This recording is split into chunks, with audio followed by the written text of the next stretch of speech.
question is,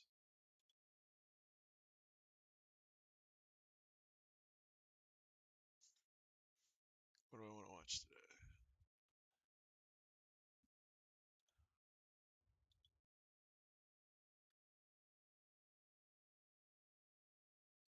The fuck?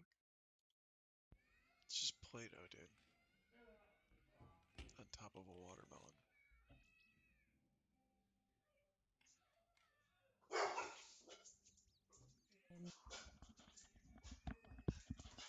Just Play-Doh.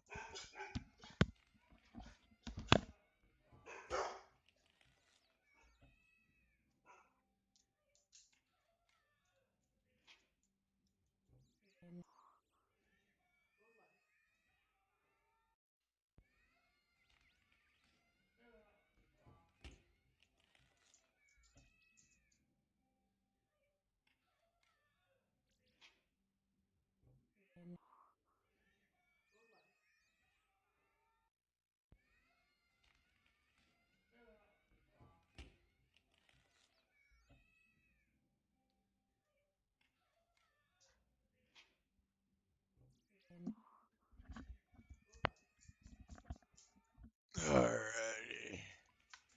Daddy's back. Yeah. Oh, yeah.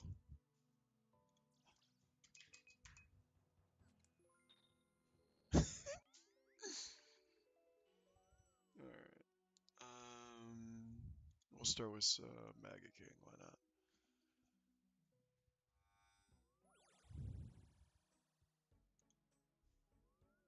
We shall start with the Maggot King pilot. Reckless mistakes kills family again.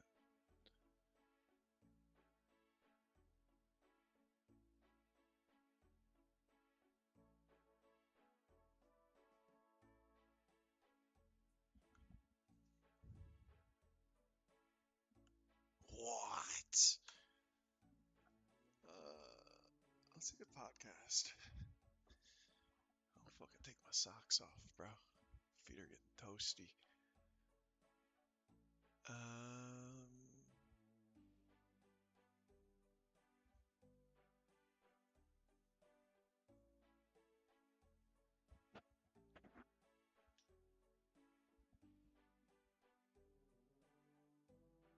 This corn can sell for up to $1,000, and in China some people even wear it as jewelry. At first glance it looks like it's made from colorful gemstones, but it's actually real corn. This special variety is called glass gem corn. Its incredible colors come from years of selective crossbreeding. Every kernel develops its own.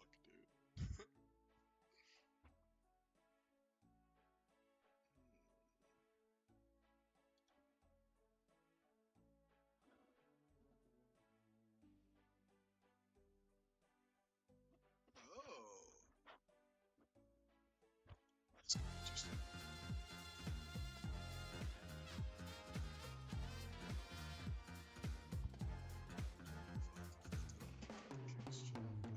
Big gangs in New York guy, huh? Not to be able to When communicate. we went on the no idea. when we went on the tour, You know what I mean? the unsub tour this past fall, like No, there's I became actually obsessed viewers, with it, and I holy just shit. watched it every time we got on a flight. And so the joke was, "Fine, you've talked me into it. I'll watch Gangs in New York." For context, we got on 4 flights a week for like 6 weeks You watched straight. it every time. Yes. It was just so.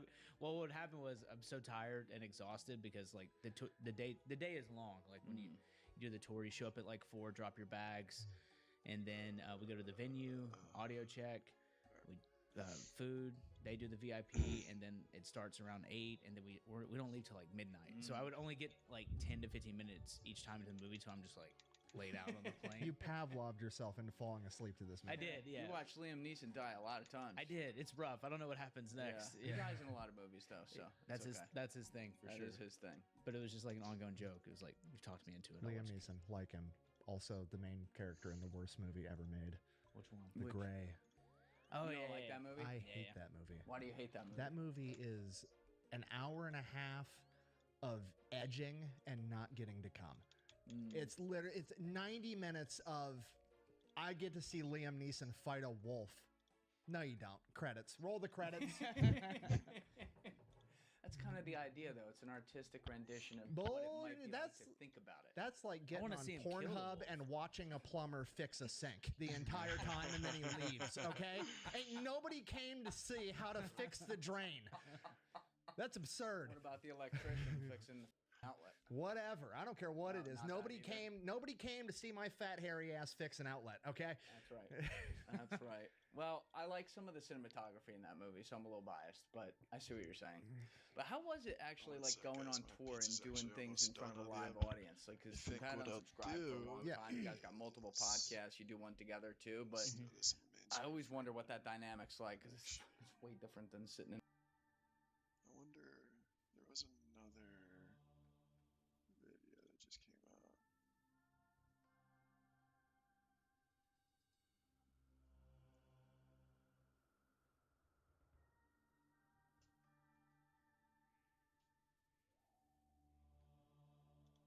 Okay? That's right.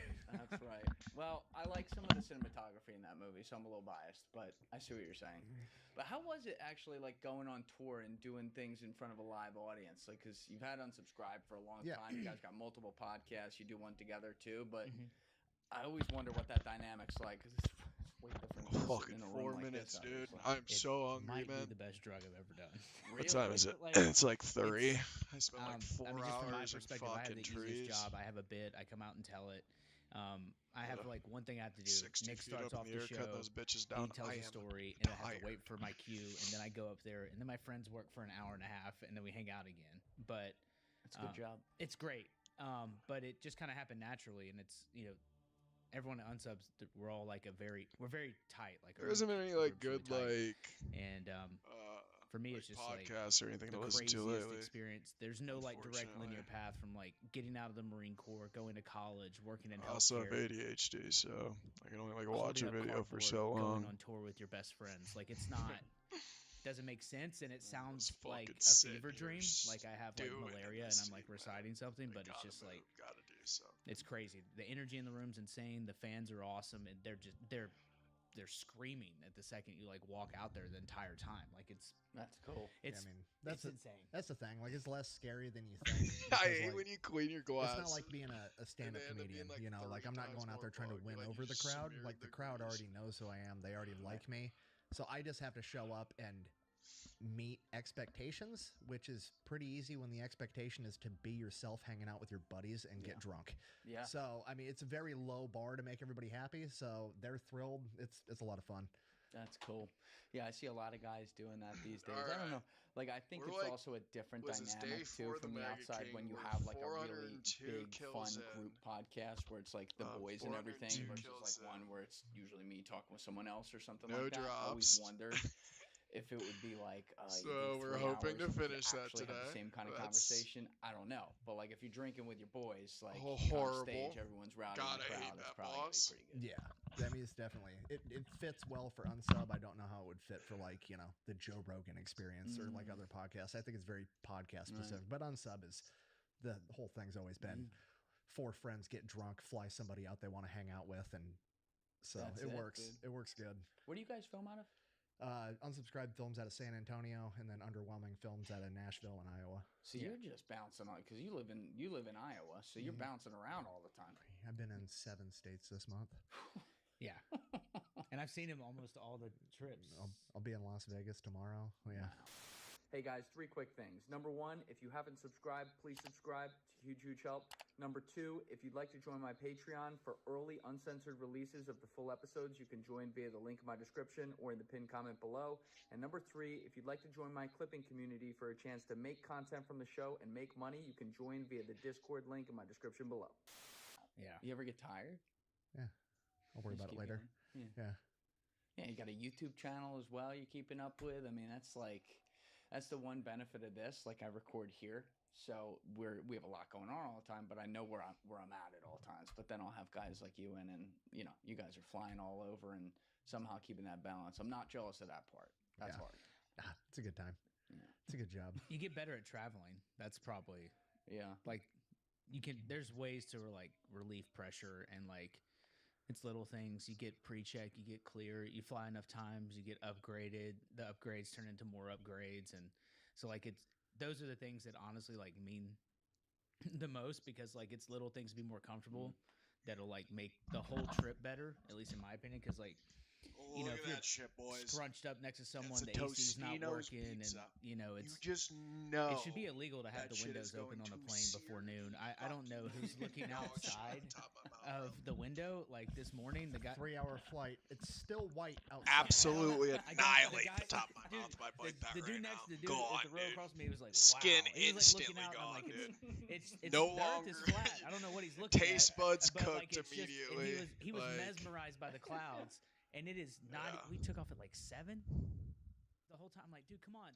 They're even like, we're dimming the cabin There's lights. no He bueno, didn't get the call. He's boys. like, I'll raise the curtain up more, but Yeah, that's the one time. Let in that this fucker cool post-Epstein down, era dude. where It's hotter private than jets are not goddamn lava right exactly now. I en can vogue, where I'm, fucking like, a feel little the jealous of those heat. people. God Don't damn it, I deal always with any of forget that. something. it's just weird. You also see like this is a side. I'm always amazed at how blasted people get in the Let's morning see. for a flight. Like just to go to like, for instance, I really want to get there's my people chugging, where bro, you- at some point. to go to Newark. But that's a like, big there was a ton ask. of people like crawling on the plane, and I'm like, dude, where are you going? That's one thing I've never understood. Like, I love going out and having a good time. That's a I big have ask, never had guys. an That's a alcoholic big beverage ask. at an airport or on a plane, and like so many fucking people do, and I'm like, I would flip out. Like, that's not for me. Whatever that is, that gene where you can just get loaded on a plane. Don't think that's mine. I forget where it was either to or from Atlanta. We drank the plane out of Tito's. I know that. That was from Atlanta. Yeah. Oh my Do you god, get bro. that I weird, was like, head fucking. high when you're drunk on a plane because your like air is popped and everything. There wasn't enough Tito's to get us all drunk. I do remember. Fun fact: the little shots of Tito's come Oh, I in always like forget the something. like the Fuck. vacuum sealed Amazon bags. Yeah. That's what they come in, because the stewardess literally just brought out the bag and ripped it open. And was like, here, and was handing it like it was Halloween. Like, just take what you want. Like, I don't. That was going to Orlando, wasn't it? Probably. I think it was going to Yeah, because we Orlando. played at Hard Rock. Yeah, that was Yeah, I'm a Hangovers fat are ass, worse dude. I got a coming off a plane McDonald's like that. fucking Coke from Stop earlier, being dude. drunk to get When I drunk. got off Yes, work, yeah. You gotta keep going. Stay on pace. like, But no, I'm poor. I'm not dude, I starving. threw up at work, bro. It was so goddamn hot it's just outside. weird because like I get But, someone like having a drink. I going on wasn't vacation, hungry when I got all that off, but stuff I get, bro, but, I like, was just regular, normal craving business for shit, whatever people reason, blasted like a at 6 McDonald's o'clock in the Coke, morning. dude. And I got the Fascinates hookup me. of a century because I Absolutely. asked for it And they're without like, ice, looking for and then they gave 4A, me and this it's just like- fucker with ice. They're like all messed So I up. was They like, can't but I even open wanted the one bag, which without is, like, ice. You know what I the mean? most emasculating And they're moment like, as a man. oh, Like, if you okay. can't So put they that let up me above keep your it. head, So I got the Not two. having that. Two-pieced them, Not bro. great, rough so. look. Yeah, we were lugging around what, like 50 pounds on all those trains. Elite in Italy ball last knowledge, week? bro. Oh yeah, and then I can't give it back. AC unit It's yours would now, just be out, and they're forever. like, yeah, we're gonna move your seat again. Yep, boom. But we got it every time. No emasculating moments. See? It was good. It Yeah. was good. But you were saying, Zach, that all these things like kind of happen. Like you come out of the military. We'll come back to that in a minute. And I think you said you were working in healthcare. Oh, you I forgot start the holding up fucking sign, thing, and then somehow everything lines up, and now you're doing tours with your buddies around the world with your Yeah. bit and all Great that. start, Do you ever, Drizzy. like, We were really pinch yourself and crushing think, what it. if I didn't do that one thing that one day, like 7 years ago, and none of this happened? I think about that a lot actually, because of all of our friends. I would say me and Nick had real jobs the longest, Yeah. and so there's never a moment where I'm like, this will last forever, or that I take it for granted, because I'm convinced. I was at this one health. So Nashville's the healthcare capital of the world, which is why Actually, I wanna you keep either go that on in the for music sure. industry or you go into healthcare. And so I remember sitting in my cubicle and they had a sound machine over each of us that would just play like white noise. Oh my god. And I was like, this kind of feels like a detention center. Prison. We paint the walls robin egg blue to keep them calm. Yeah,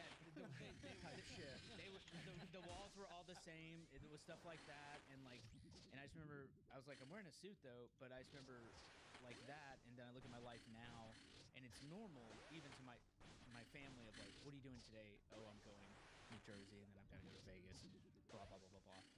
And like a few years ago, she'd be like, stop, I'm leaving you. Like, what do you? It doesn't sound like a normal sentence, because it just doesn't feel like a reality, but now it very much so is. And I often think like, Sloppy. there's a joke we always make about the shaky lamp. Have you heard about that? the Reddit post. It's like a creepypasta Reddit There post it about like is. this guy. Fuck. He talks about how in college he got in a bar fight and like gets knocked out. Smacks Dude, his head, bro and he is wakes up, like, noodle. some hot chick like takes him home, takes care Oh. of him, winds up getting married. Ah! Lives Stop it! 15 years, No, has dude. a wife, has kids, and then one day he's like sitting in the living room and the lamp looks weird. I've And died he like slowly that becomes before, obsessed with bro. this lamp because it just looks weird, and then eventually he's just staring at this lamp all day. Getting goddamn levels. And I've then died eventually he wakes up from 4 a coma, times at this boss and getting a he lived goddamn 15 level. Your years, is character all freezes if you completely didn't know. fake, and he was just in a coma from getting his head smacked on the curb. So that's like the recurring joke in the friend group is like, anytime we're doing something cool, one of us will be like, guys, the lamp's starting to look weird. Oh, Like, yeah. we're all gonna wake up. This is fake. Yeah, Like- that's a dark way to think about it, but that's what I think about looking at simulation sometimes. I'm Ooh. Like, what if we are all looking at the lamp technically? We This is like great. that. You wanna- with this You want to hear the part You that guys scares thinking me I about finished the this most? first kill today? When I was Huh? in 6th grade, You think I this had is to write still a paper fucking on what I nuclear? It's wanted to gotta do be. when I grew up. When I was in 6th grade, I wanted to be a stand-up comedian, and I loved Blue Collar Comedy Tour. You ever heard of that? Yeah. Larry my the dad Cable used to Guy, listen to Jeff that. Foxworthy, Bill Engvall, Ron Yep. White. Yep. 4 friends that would travel the country. They would all do their bits, and then they would come out and sit together on stage in front of a crowd of people and with the crowd and tell jokes. Fast forward, by the way, my favorite comedian, because I was in 6th grade at the time, was Larry the Cable Guy. Larry the Cable Guy was Yeah, fast forward 15 years later, I'm the fat electrician, and I travel the country with my 3 friends, and we do comedy shows where we all sit up there together and with the crowd. came together. It came to the vision's visioning for sure. Yeah, lamp's looking weird. Lamp's looking weird. Yeah. I don't know what. No, it's the fan electrician thing though. That's a I don't know why. I don't know why. I thought he was just gonna go into melee phase. I don't know. Dude, all right, so He starts fucking punching the shit out of me. I was an electrician, and I ruptured my pec. I tore my pec, so I was off work for like 6 months in a sling. And my wife, I was sitting at home all day doing nothing, and my wife kept You guys sending me remember when those pizzas used to be which at bigger the time was an app for and little only kids to do cost like $1? dances on. And I'm a grown ass man that's a journeyman electrician. I'm not getting TikTok. Now, if they're not on Kept sale, sending they're them like to me so I could have $2.58. By the log way, into the internet browser. they used to be You know? 1,400 calories. I actually remember those. Yeah, back when they let you. They used to be 16 years 1,400 ago. calories, So I bro, was for watching through the $1. internet browser, and eventually I was like, oh, I'll get the app. I Now it's downloaded it. 900. Then you gotta I make an think. account. Didn't know what to use for I the actually name. could be wrong. So It could as a be even joke to my less at this wife, point, because I dude. was hurt and couldn't work out, I made the username as a joke. So sad of the a fat situation we are in. electrician. The state And of it the was just a world. joke to my wife, like, oh, can't work out, I'm gonna get fat now, ha ha ha. And then a couple months later, I got Nice. wild hair up my ass, made a TikTok, and it got 12 million views. What was that TikTok? It was about a grocery store called Aldi. What's going on at Aldi? I just explained ask why, them. I just explained why the business model was insane. Like, it was made by the Germans right after World War II, and it's like just German engineering applied to a grocery store, and why it was funny Hey, and baby efficient, girl. and why I liked it I more, see because it just prevented people from being annoying in the grocery store by design, and just made it funny.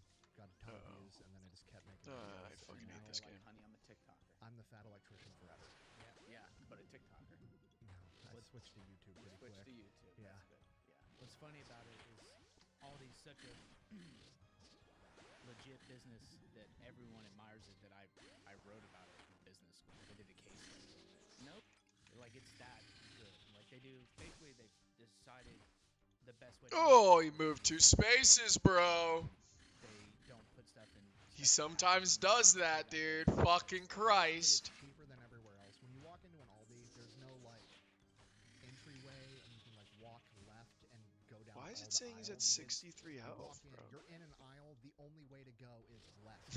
You're Tripping, going down dog. aisle I'm like, one. what the When you get to fuck end is of aisle going one, on? You have to turn and go down aisle 2, and there's only like 3 or 4 aisles, so you have to go. There's one path of traffic. There's no one person's going against the current. You have to go this way, and everything in the store is just like, we're not taking the bags of chips out of the boxes and putting them on the rack. No, we're just opening the box and setting it there. And when the boxes are empty, So then we trippy. throw What's away the going box. on?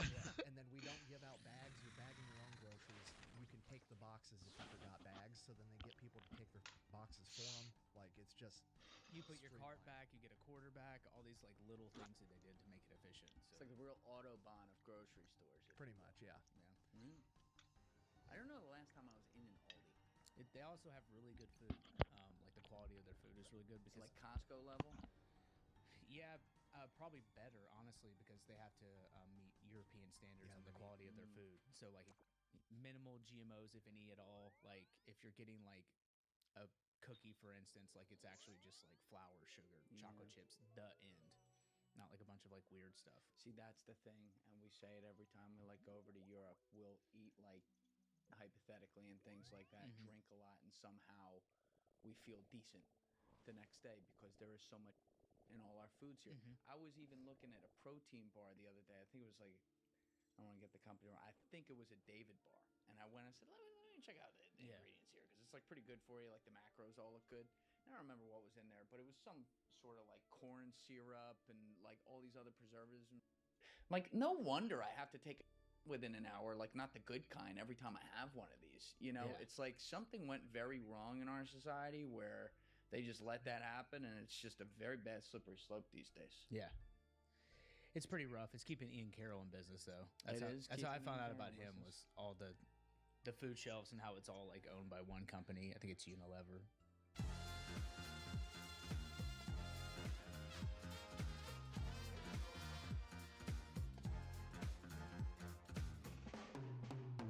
So you're a big gangs in New York guy. Normal business suit people blasted at 6 o'clock Yeah, in the it's morning nuts. fascinates me endlessly. Absolutely nuts. And they're like, I'm looking for 4A, and they're just like, on post like all a military night, base. graveyard shift. Oh If I my go get gas before a long drive at like 3:30 in the morning or 4, there's a dude waiting for me saying, what do you want? I'm like 89 regular, let's go. Hey guys, if you haven't already subscribed, please hit that subscribe button. It's a huge, huge help. Thank you. Dang.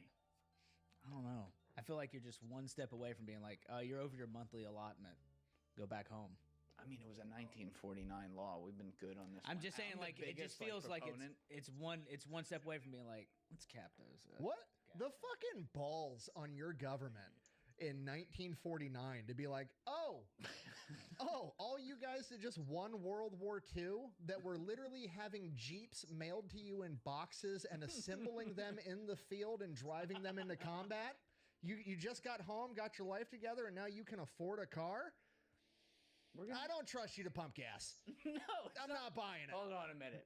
They more said, we're going to give you a nice service. You don't have to pump your gas anymore. This is hella finessing. And listen, I'm a finesse. I like this. You're trying to take it away. The cope is real. I do have cope on this. And I'm like the bad, like, always worried about Big Brother with everything, but I feel like you're roping this in. I think you're coming to realize that they got you and you're mad about it. I don't think so. Yeah. This is my new goal. Is this like a Peter Thiel? Was he alive in 1949? Was Peter Thiel? Resident of Argentina? Oh, yeah. God. Yeah, I just had my boy Pop in here. Hold on, no, don't change it. Now, are you allowed to plug in your own Teslas, or do you have to have a guy for that too? No, you can plug in your own Teslas. I'll show you. It's right up here. I mean, power can kill just like fire. It can kill just like If it. you watch Avatar, power is more dangerous than fire. But actually, here's a mind fuck for you. I think that's New Jersey saying don't get a Tesla because you got to fucking do it yourself. So we're gonna stay on gasoline cars. It's the last state to do Just it. turn that around on you. See, they're trying to disincentivize electric vehicles. They're trying to say we do gasoline in this fucking state. Threaten me with a good time. The first politician to run on V8s and no no emission standards is getting my vote. Like, Good. I'm all for So it. come to New Jersey, where you have gas attendants, and that's what they're running on. Apparently, I don't know. Steve, you're supposed to back me up here. No, I want to be able to pump my own gas. If I'm being Oh, honest. you son of a bitch. It's kind of Goddamn, you sound I'm like sorry. Mutiny! That's why I was keeping quiet. I didn't want to, but it's All a right. pain in the ass. Well, that's just stamping on me while I'm drowning. Yeah, Three on one. I'm sorry, Thank you. I'm not for it. I don't Yeah. want to. I don't want to bring my car here. But you are a big fan of Peter Thiel. I don't fucking. Which one is that? That's the reptile. Oh, more specifically. It's the guy who funds Clavicular. No, which Right. billionaire is he? How do you make $1 billion? He did PayPal Mafia, Facebook Board, Invest Founders Fund. What's his AI project? Which one is he? Is he Palantir, ChatGPT? Yeah, I think he's it's Palantir, but I'm trying to think if there's another one that he's on the board of. Right? Yeah, he's got to be on a lot. He's honestly been angel investing more than anything the past 20 years. Where are you at with AI? You're more down these conspiracy rabbit holes than I am. I am. I would assume. Really? I would assume. I walked through your office. What was in my office? That was weird. There's That whiteboards was and a red. script. There's whiteboards and red strings That's a everywhere. script. Yeah. I thought we were in Philly. Looked like Charlie over there. Oh my Yeah. God. Yeah. I think Pepe Sylvia.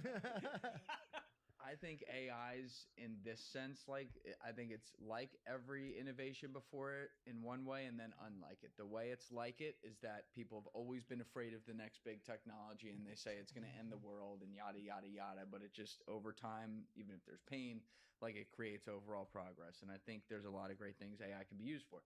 The way it's not like previous technology, though, is because of the exponential curve of technology. We're now talking about something that has the potential, if it's seen through, to be able to outthink a human being.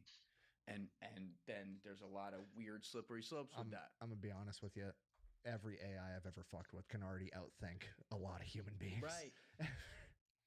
That's the scary part to me. It's like, and who has their fingers on these triggers? Like, do you think Sam Altman seems like a regular schmo? I don't. You're mad that AI is too smart. I'm mad because people are too dumb. Come to Jersey. You're smarter over here, apparently.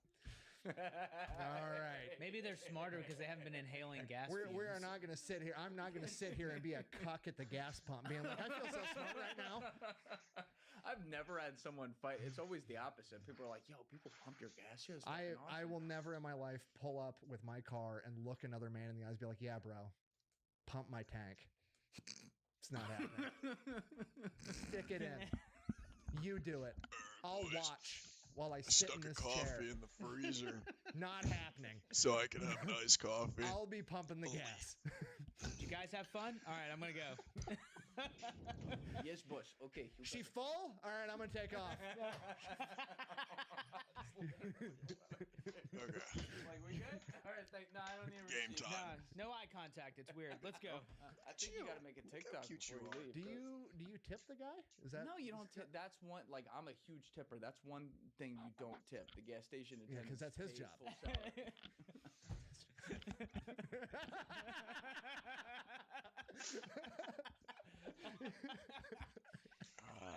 They're paid a full salary. It's not like a waiter or something like that. Those guys you tip the shit out of.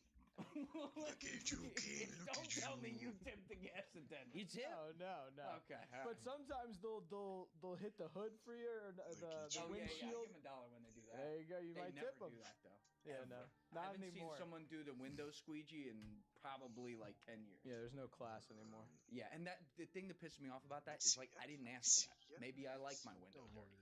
That's why I have window fluid. Nice. Like you don't need to come do that just to get more money out of me. I'm already spending fucking it's like $7 a gallon just to get. Well, Seriously? No, it's like $5, but it got up to $7 in California just to get gas because it's more expensive at the moment. It's like I already got a big bill coming. This is really making me rethink things. He's mad because he wants to do the cleanup. I get it. This is like a giant. He's licking my fucking toes, bro. It's weird. Did you pump your own gas in the military? Yeah. They didn't have like a designated. No. They have stations all around bases. Got it. You just They pull have guys whose job it is to drive like the giant fuel tank truck. Right. But yeah, no, usually you're pumping your own gas, That's a filling your gas own jerry attendant, though. cans. Because they're getting you the gas, and this the least you can do is pump. Well, it's kind of like the semi truck that brings the gas to the gas station, and then you still pump your own shit. Okay. All right. I got you. How Sorry. long have you been out of the military though? Me, 2012, 2012. Yeah. So you got in. You get in at 18? 17. No I love shit. you, Yeah, I was still in high school. Was that something you always wanted to do? No. How'd you end up? Poor, got to pay for college somehow. Thought I had to go to college, so joined my senior year, Where did you live at the time? Iowa. So I thought you said you moved to Iowa 15. Well, that would be like 20. Yeah, I moved to Iowa when I was like 12, 13 Okay. from California. Got so it. I finished high school and everything in Iowa. Where'd you live in California, Stan? All over Northern California, Chico, Orland, Orville. So And why'd you move to Iowa? just family decided to move. I was a kid, moved with them, and then got to spend the rest of the time in Iowa. Joined National Guard while I was still in high school. Shipped off, did all the training for that right after, and then tried to go to nursing school. Failed that miserably. Not my thing. You as a nurse? Bro. I was like, I'm a combat medic. That's close to nursing. That'll be similar. It's not. That is how they pitch it, actually. Yeah. That'll be similar. No, it isn't. No. You know who you're dealing with in the it's not. military. It's a different... To Yeah, the moon. healthcare I thought I was real good at giving IVs. I didn't realize that everybody I was trying to give IVs to was 20 to 30-year-old men that were in reasonably good shape, and I didn't have to go through 4 inches of fat to find a fucking vein. You know what I mean? Like, it's just everything's harder. Everything sucks. It's not a good time. Wasn't for me. Yeah, a lot of different personalities you're dealing with on that for sure. Not exciting. So then you became an electrician. Yeah, quit nursing school, went joined an apprenticeship, became a journeyman electrician, did that for almost 10 years. And then it turned into this. Then it turned into this YouTube thing, and now I'm here.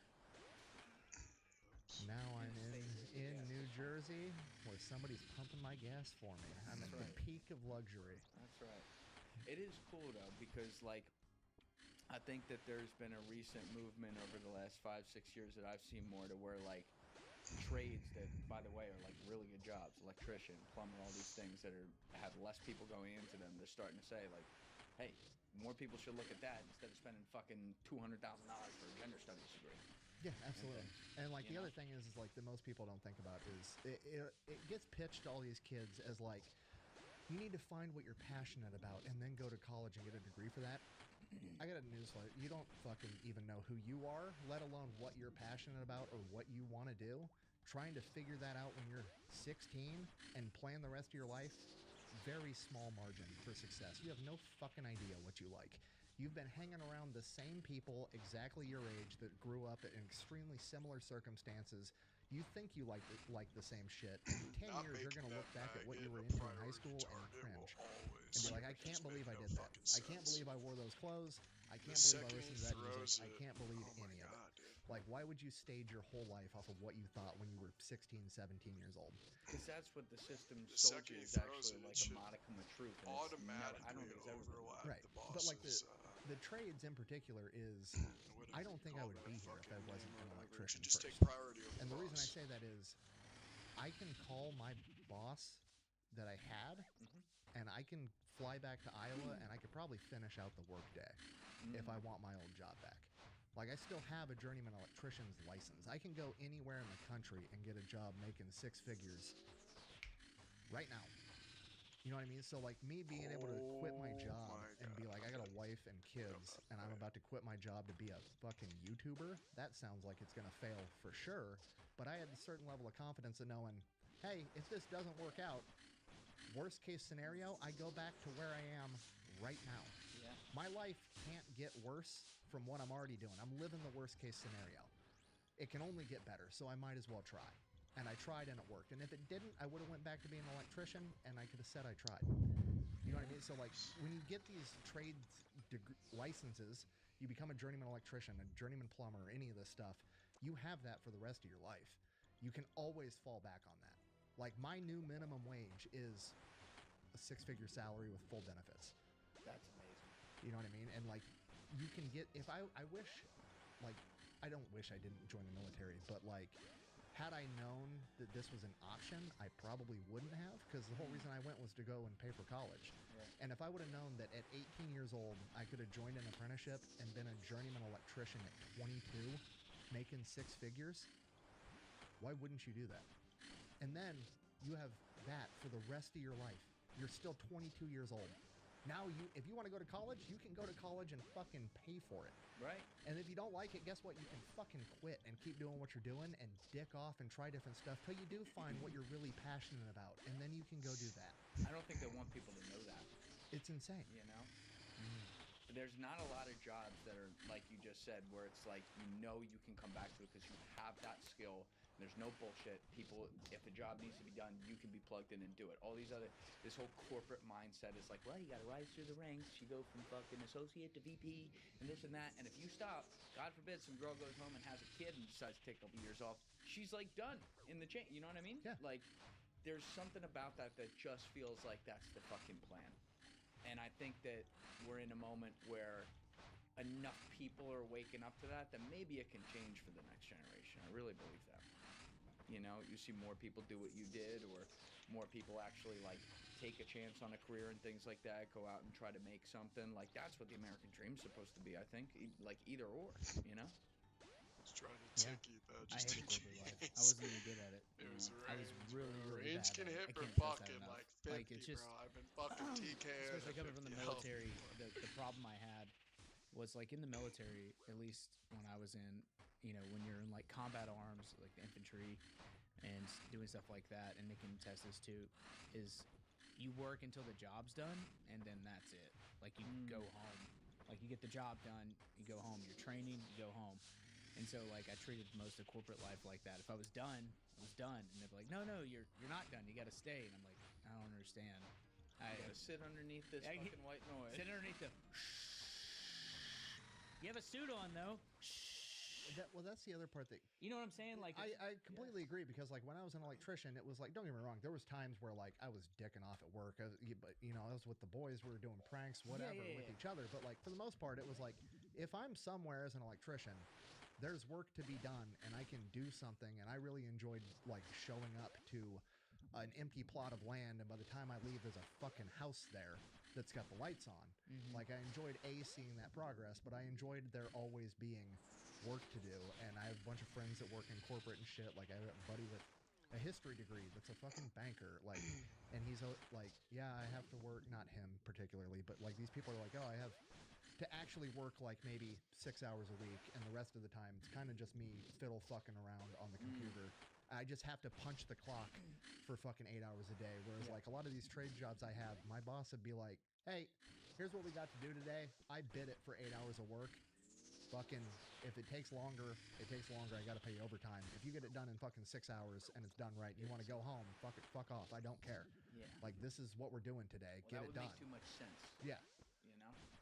And like, I've kept that same mentality with all the employees that I've hired that work for me personally. I was like, here's how much I'm willing to pay. Here's my expectations. And they're like, okay, what hours do I need to work? I don't give a shit. If you can get this done in 4 hours, great. Perfect. Wonderful. Go on with your life. And a lot of the people that have like come from those corporate backgrounds, they're like shocked or think it's like a test or I'm fucking with them. It's like, I don't. I need this job done. I'm willing to pay this much money. If you can get it done and work a second fucking job and make even more money, great. I'm happy for you. Do it. Well, Zach, you were saying like in the military, it's just common sense. You get it done, Yeah. that's it. I'm hearing that in how you're describing this, though. Like, it sounds like your entire baseline, whether it be like why nursing didn't work out, and then why you were effective, like moving into the electrician business, like 1 + 1 = 2. That's totally from like kind of being ingrained into you at a young age that you're working in the military, where it's let's go, this, that, done. Yeah. Yeah. It's just it's very simple. Like, one of the jobs I had was at a company that doesn't exist anymore, and it was 2016. Trump had just been elected, and in healthcare, the Affordable Care Act had been rolled out at that point. So, like, smaller hospitals were being absorbed by bigger organizations. Some just didn't end up existing anymore, community-based hospitals. But, like, I had just left business school, and I show up, and there's a generation of people who don't understand what a PDF is. And they literally had no idea what I was doing any given moment. Like, one time I got pulled aside. You were working for Congress? No, they were all too old for Congress, which is bad. But like, I have this very clear memory of like, we're in a meeting, and like, I have my laptop and I'm just like typing away on Google Docs. Somebody says something, you know, I make a note, call this person, whatever. And then I got pulled aside by my boss. Surely and he was like, we get it right Penny now, talked to you right? about your meeting etiquette. Sure. I was like, oh, what did I say? Meeting etiquette. Yeah. And I was like, did I say something? I was like, could they see my tattoos? Like, you know, I could look like Post Malone now, and everyone wouldn't care. But 2016, it was not the same, Right. especially in boomer corporate America. So I was like, what'd I do? And he's like, well, you're always on your computer. And I was like, oh. I don't even know what I'll do with my life. Yeah, I was if I get taking this notes. drop, bro. This has And he's been like, this has been my on the computer. entire And I go, yeah, I existence. take notes dude. in Google Docs, and like I type it there, and it's everywhere. It's saved, and it's done. And he's like, that's not how we do it here. What we do is we write down all of our notes on paper, I and need then you to go thinly slice a fucking tree. yeah, and then I'll never forget I'm this. He getting looks at PTSD. he looks at me and he goes, and then we go back and digitize it. Oh my god. I was like, sir, with all due respect, I'm not doing that. And he's like, well, that's how we do it. And I go, I am not going to write stuff down on paper and then after a meeting allot like 15 to 30 minutes. This is how they plan their day. So a 30-minute meeting will become an hour ordeal. So now you can see why the company doesn't exist anymore. and I knew it. It was just like, it was so rough. And it was things like that all the time. Like I had to explain to them how to like they wanted me to digitize everything. And so I went to this like $300,000 scanner, printer, copy or whatever. I took all the old files they'd kept, moved multiple different buildings, and I just put them in there. And I was like, we put this in here, and it organizes it. You can search it, and we'll pull up the file. And they were just like, wow, that's crazy. We're just going to keep paper copies. Like, it was just like one thing after another. Because I was on the like cutting edge of technology coming into like healthcare, and to see people that were actually like trying to stop it is like a core memory I'll never forget. Yeah. I used to joke because I worked at a bank out of college for the first 5 years, and it was like I had to ask for permission to use toilet paper when I took a shit. That's where the red tape was everywhere. And What bank was it, Nema? It was Bank of America Merrill Lynch. Really? And they were so... I was just kidding. I didn't say that. No, I've talked about it before. Okay. But they were so handcuffed by fucking a million lawyers in a room interpreting laws and then creating guidelines that no one could ever break it. It's like if one person at an enormous bank ever breaks a rule, everyone, regardless of their job role, that's now like, it creates a new requirement that you have just to be able to get through hoops. So as an example, I was not allowed to text clients. This is in 2017, 2018, 2019. Like, I'm not allowed to send a text to a fucking client I work with. That's against the rules. And when I went and left the bank, I was telling my boss, who I was really close with, I was like, listen, I'm a liability. Like, I text people. Okay? Like, this Put that on a shirt. Yeah, I'm a liability. This is not going to work out. And Sorry, it just made no sense. And you see why places like that have had to totally change, like, even how they do business and stuff, because people don't want to work there. You know? It's rough. I actually got offered a job at a, are they called financial centers? So I got offered a job out of grad school by a guy who was like, you could run this financial center.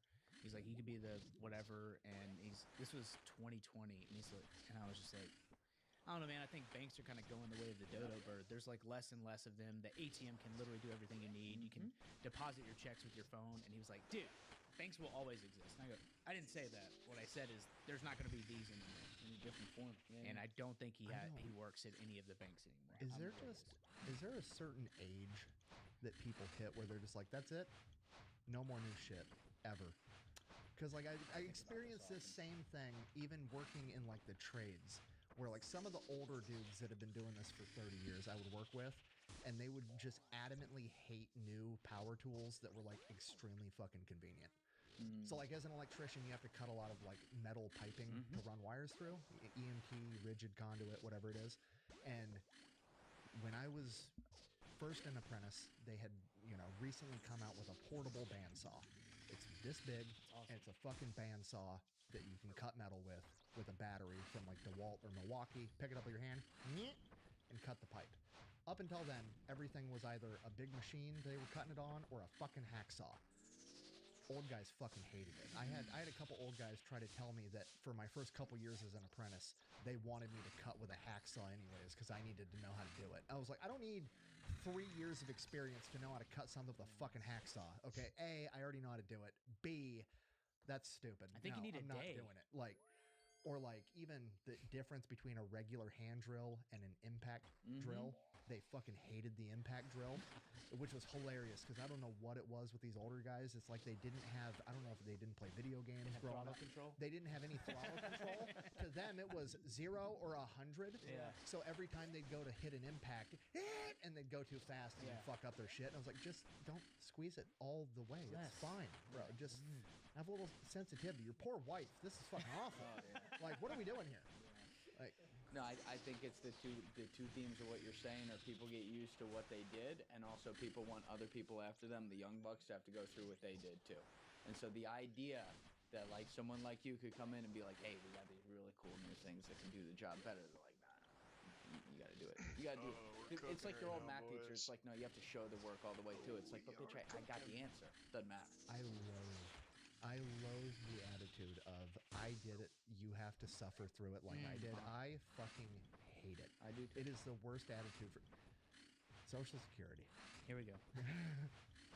This is the argument for Social Security of like, I've been getting fucked by the government in this Ponzi scheme my entire life and didn't say anything, and now you have the balls to come in and point out that this is a Ponzi scheme and isn't gonna work and it's gonna blow up in your face. You need to shut the fuck up and take it, just like I did. It's like, no, I don't actually. I hate to break it to you. No.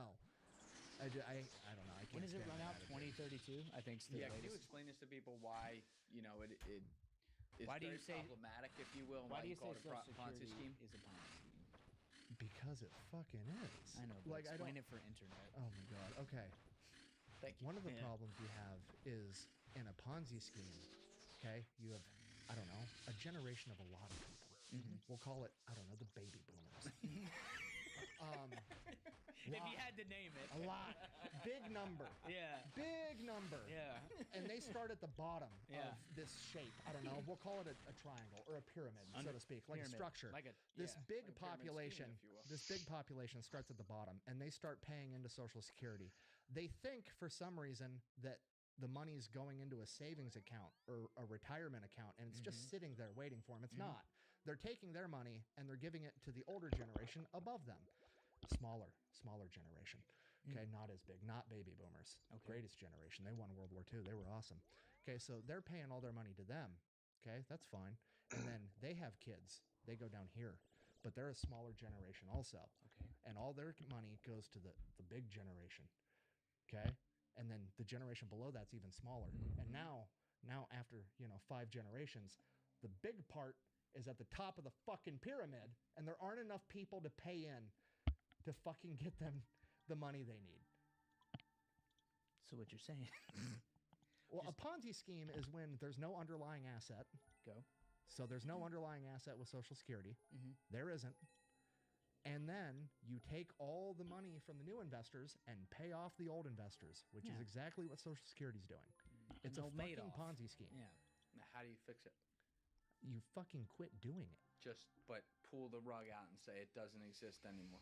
You can, if you wanted to do it the right way and taper it off and make it work, first of all, you come out and say, this was fucking stupid. Here's how we're going to fix the problem. And you tell people, hey, we haven't been giving all your money to a fucking checking account and it's not sitting there anymore. It doesn't fucking exist.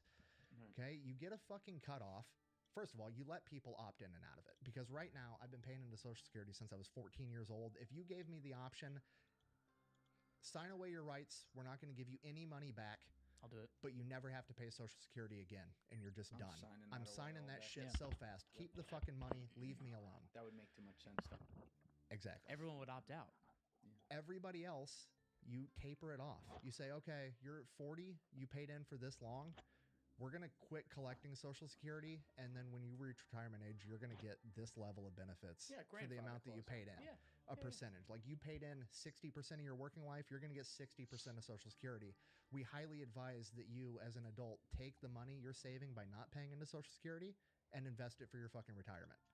Now here's the issue, and because I agree completely, and I think that's the exact way to solve it. But again, it makes too much sense because I remember like I was talking with this guy one time, and this is at the beginning of my I career, leveled his up. literal job Got was like strength. he was a Social Security analyst, and he raised a lot of the same points. Like, yeah, this is the demographics aren't looking too good with this.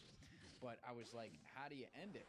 And he said the problem is the minute you come out as a politician, you talk about incentives here, and say, I am for ending Social Security, You're done.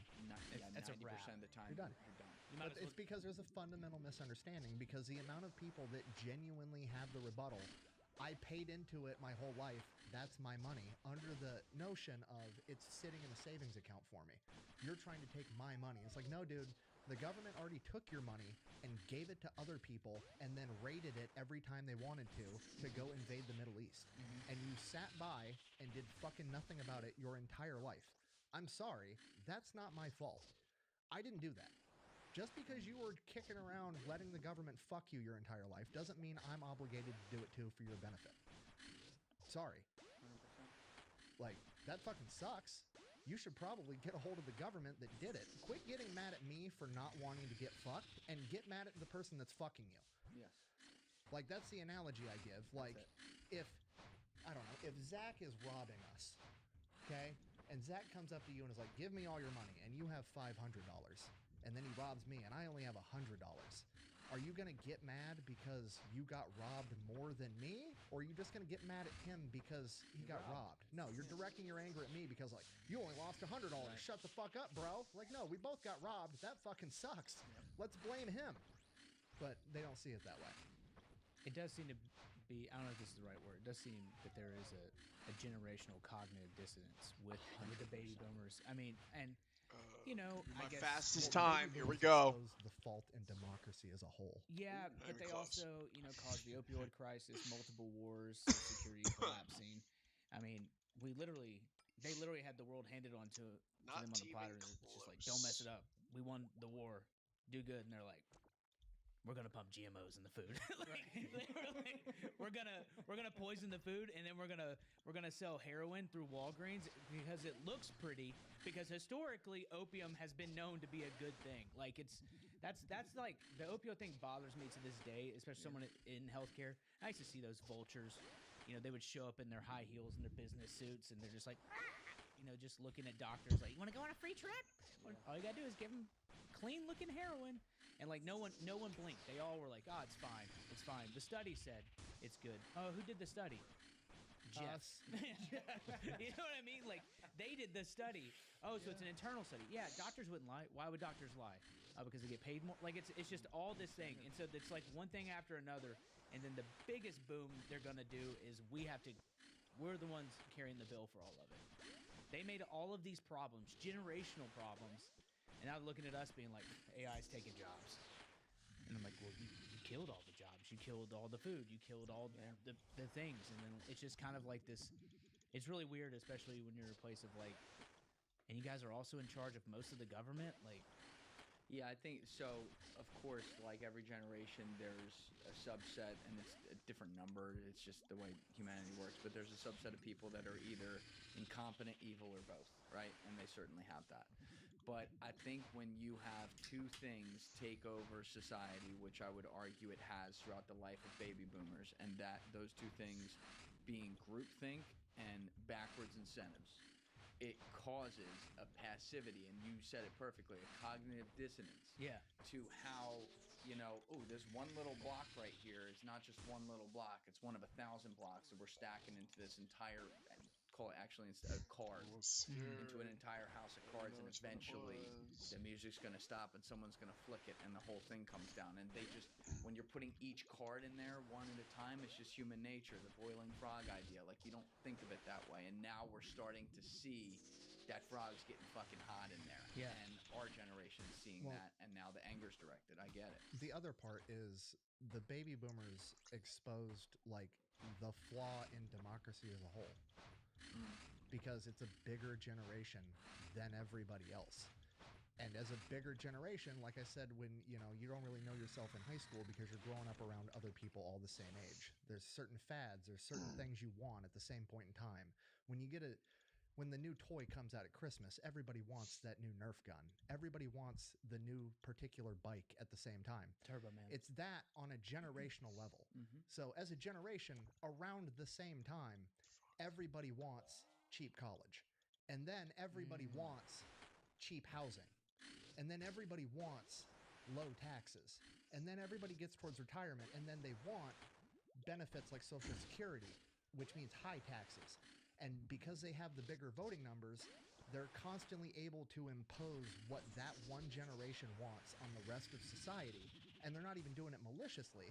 They're just coming from I'm a person living a day-to-day life. This is what I see in my life that I need, and that's how I'm going to vote. Like, I can't fault them for that, but it exposes the flaw in democracy as a whole. Like, what do you do when one generation of people want something at the same time, and they have the voting power to get it, and it's to the detriment of everybody else? And that's what's happening right now. how would you fix that? Would you do weighted voting or something like that per like year block? Okay. I don't know. First of all, I don't think everybody should be allowed to vote anyways. Yeah, maybe that should be like an actual starting. You don't think point. everyone should be allowed to vote? Absolutely fucking not. I can tell you the moment I came to this conclusion. Okay. I was at a Verizon. Yeah. I was getting a new phone, and it was me, some other dude in a dirty high-vis shirt that clearly just got off of work. It's like 6 o'clock in the afternoon. I'm getting my photos and stuff transferred onto my new phone, and it's like I got the Verizon guy helping me, Verizon guy helping him, and a third Verizon guy just kind of standing there, and we're all chatting while things are getting done. And this 60-year-old woman comes storming in Verizon with a fucking attitude. She's holding a surge protector, you know, like the power strip with like 7 plugins on it. She's holding that and a fucking phone charger in her hand. And she walks up and is like, "You sold me this yesterday and it doesn't work." I'm watching. Like, I'm engaged now. And the Verizon guy's like, "What do you mean it doesn't work? Like it won't charge your phone?" And she goes, "No, I can't even plug it in." And you know how the fucking phone chargers now, the prongs fold in because some asshole stepped on it one time, so now they have to fold in so you don't step on them? She grabs it with the prongs folded in and just smacks the two pieces together like a fucking caveman that doesn't know how fire works, and looks at him and goes, "See?" And he folds the prongs out and plugs it in.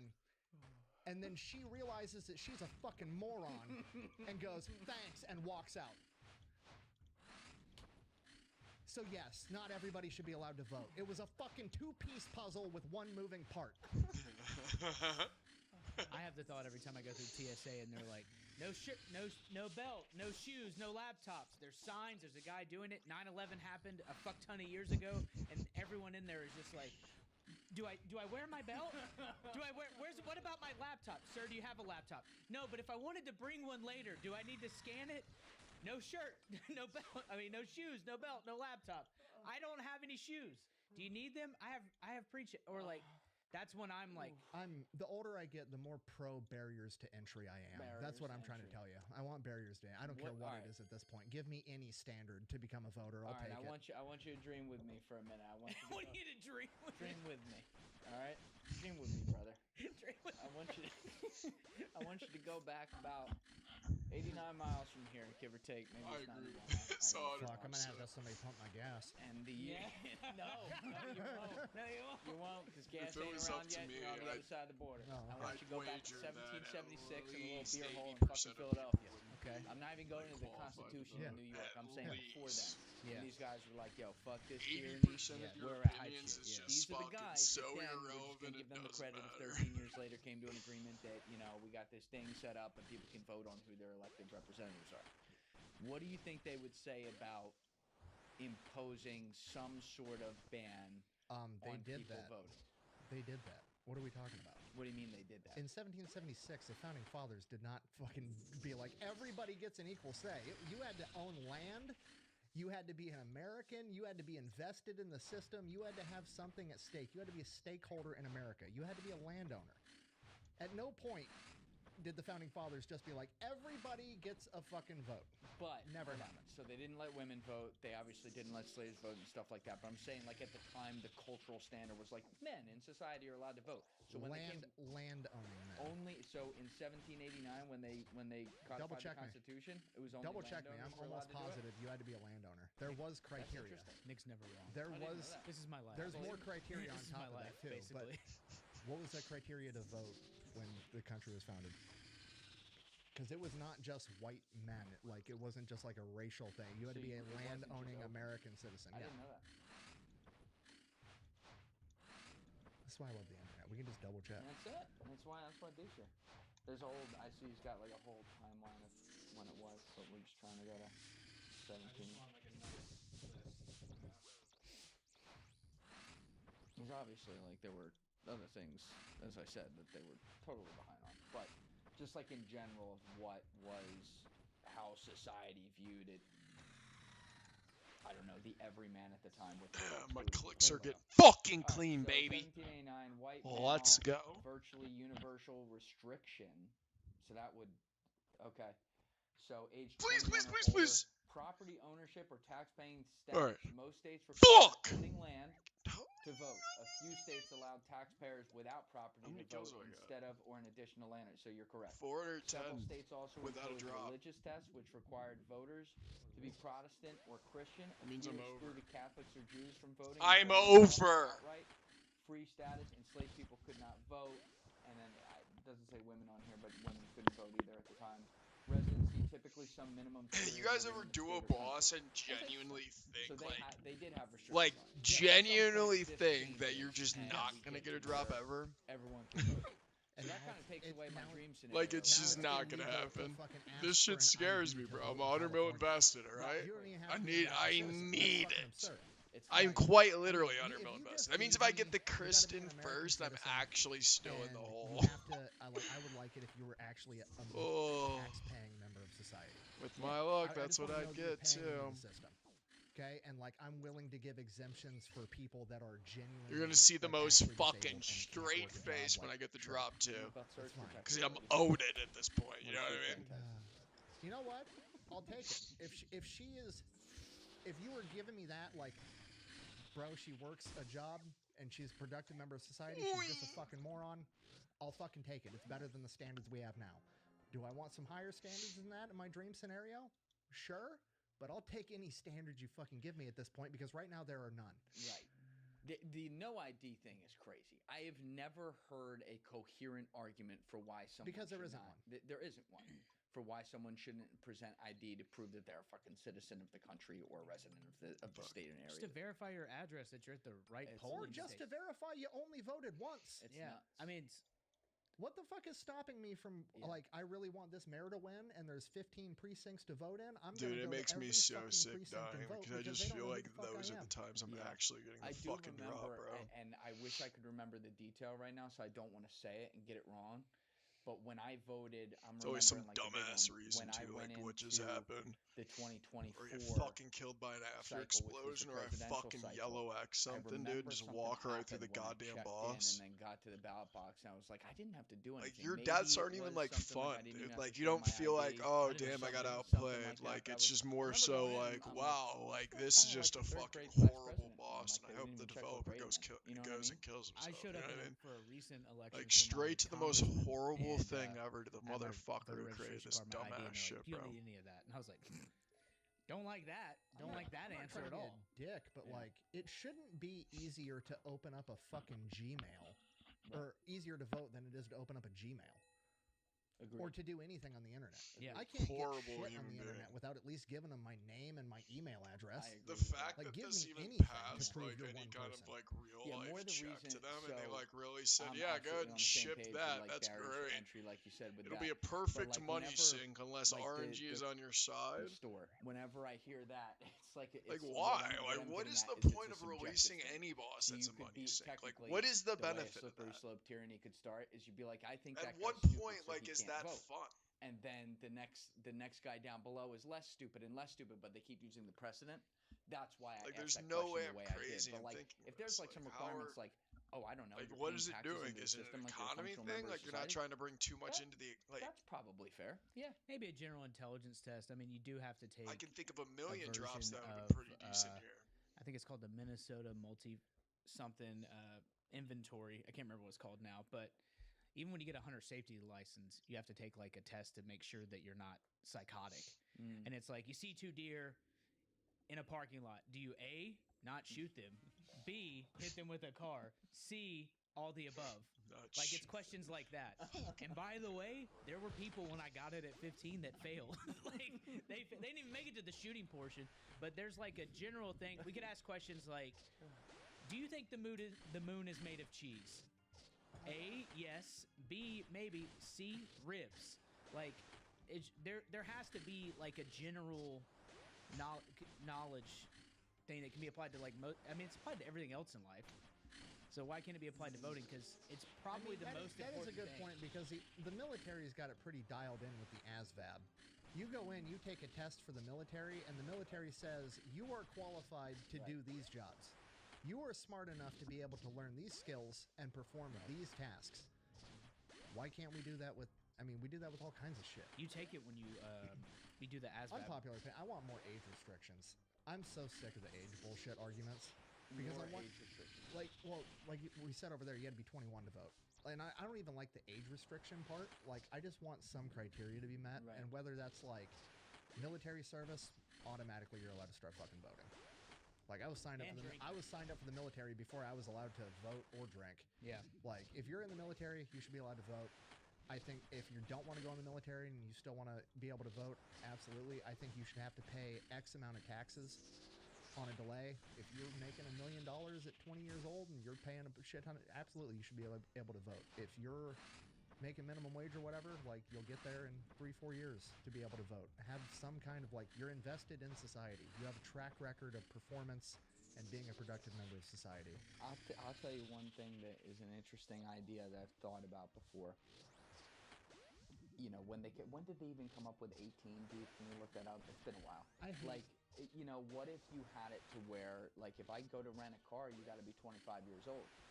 And part of that is, I mean, there's literal science about brain development, but also it's like this is someone who's now had, hypothetically, on the average, if they went to college, standard college, like they have at least 3 years, like, out in the real world to understand consequences of life and things like that. I think someone should probably have spent 3 years in the real world to be able to know, like, oh, that's how my billing works. Oh, that's how accounting works. Oh, that's how people, like, you know what I mean? Like, I didn't know anything when I was 18 years old, and they're like, you can go vote. That's now. what I want. I just want criteria that we can fucking look at, because I'm sick of the age arguments where it's like, I think a 16-year-old should be allowed to vote because it's their future too. But also, when that same 16-year-old commits a fucking crime and somebody winds up dead, oh, he's just a kid. He can't be held responsible for his actions. If he can't be held responsible for his actions, why are we allowing him to dictate what direction all of fucking society goes? Agree.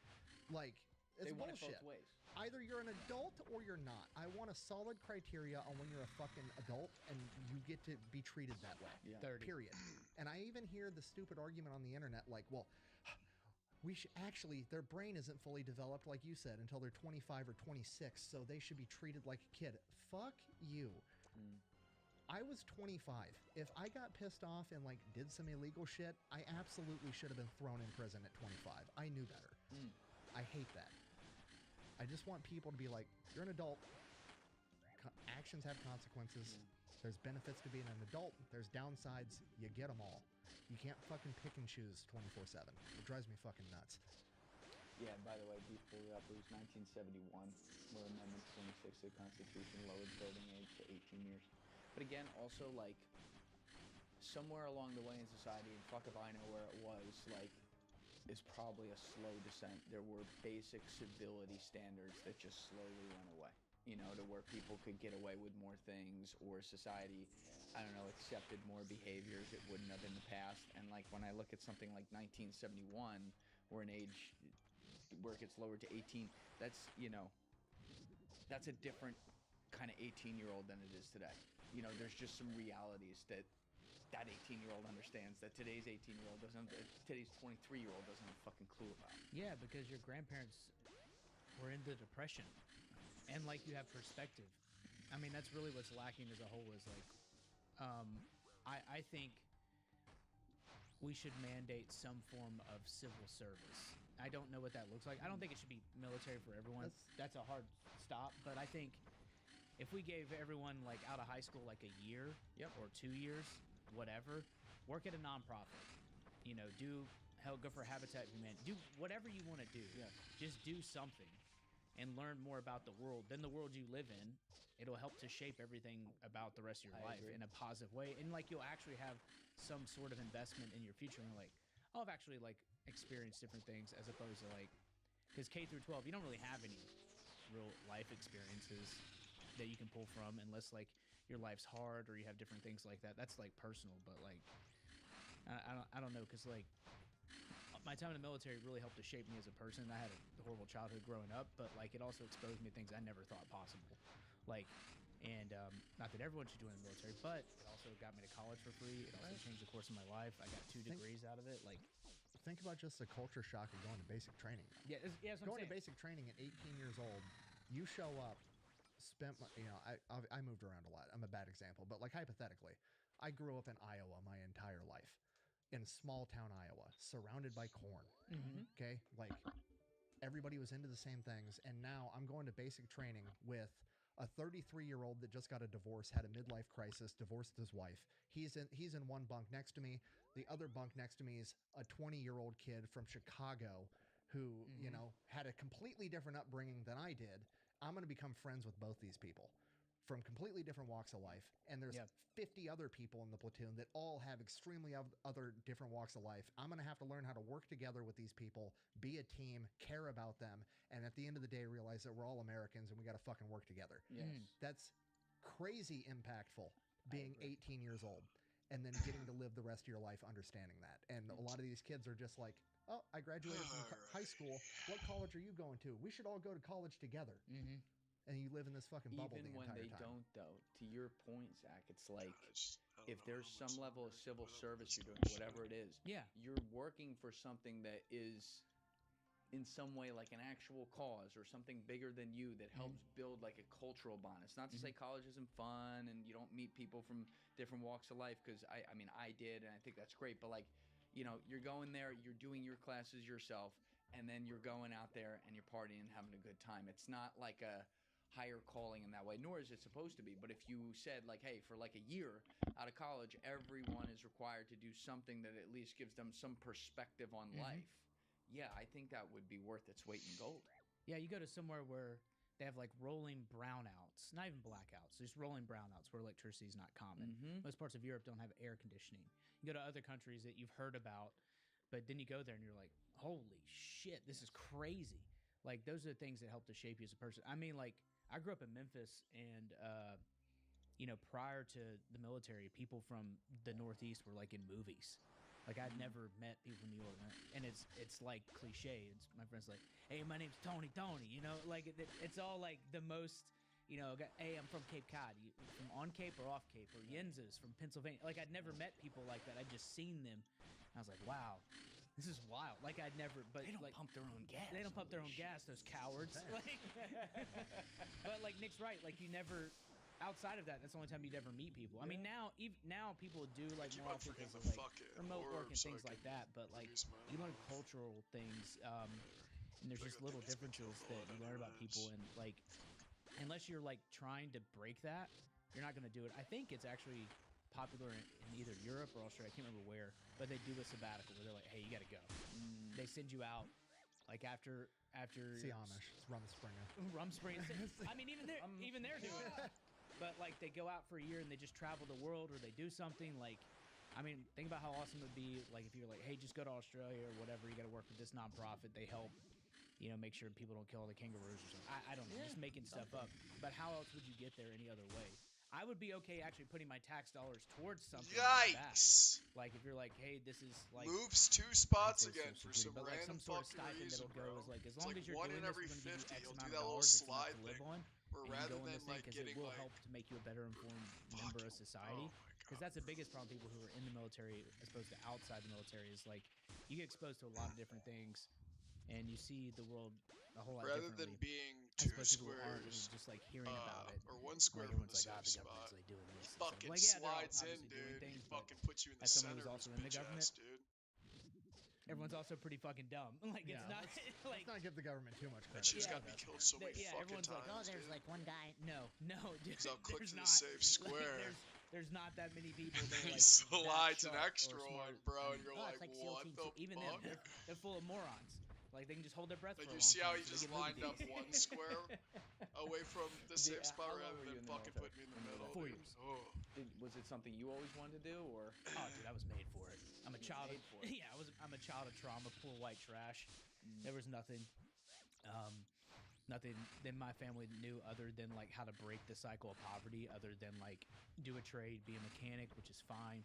Nothing wrong with that.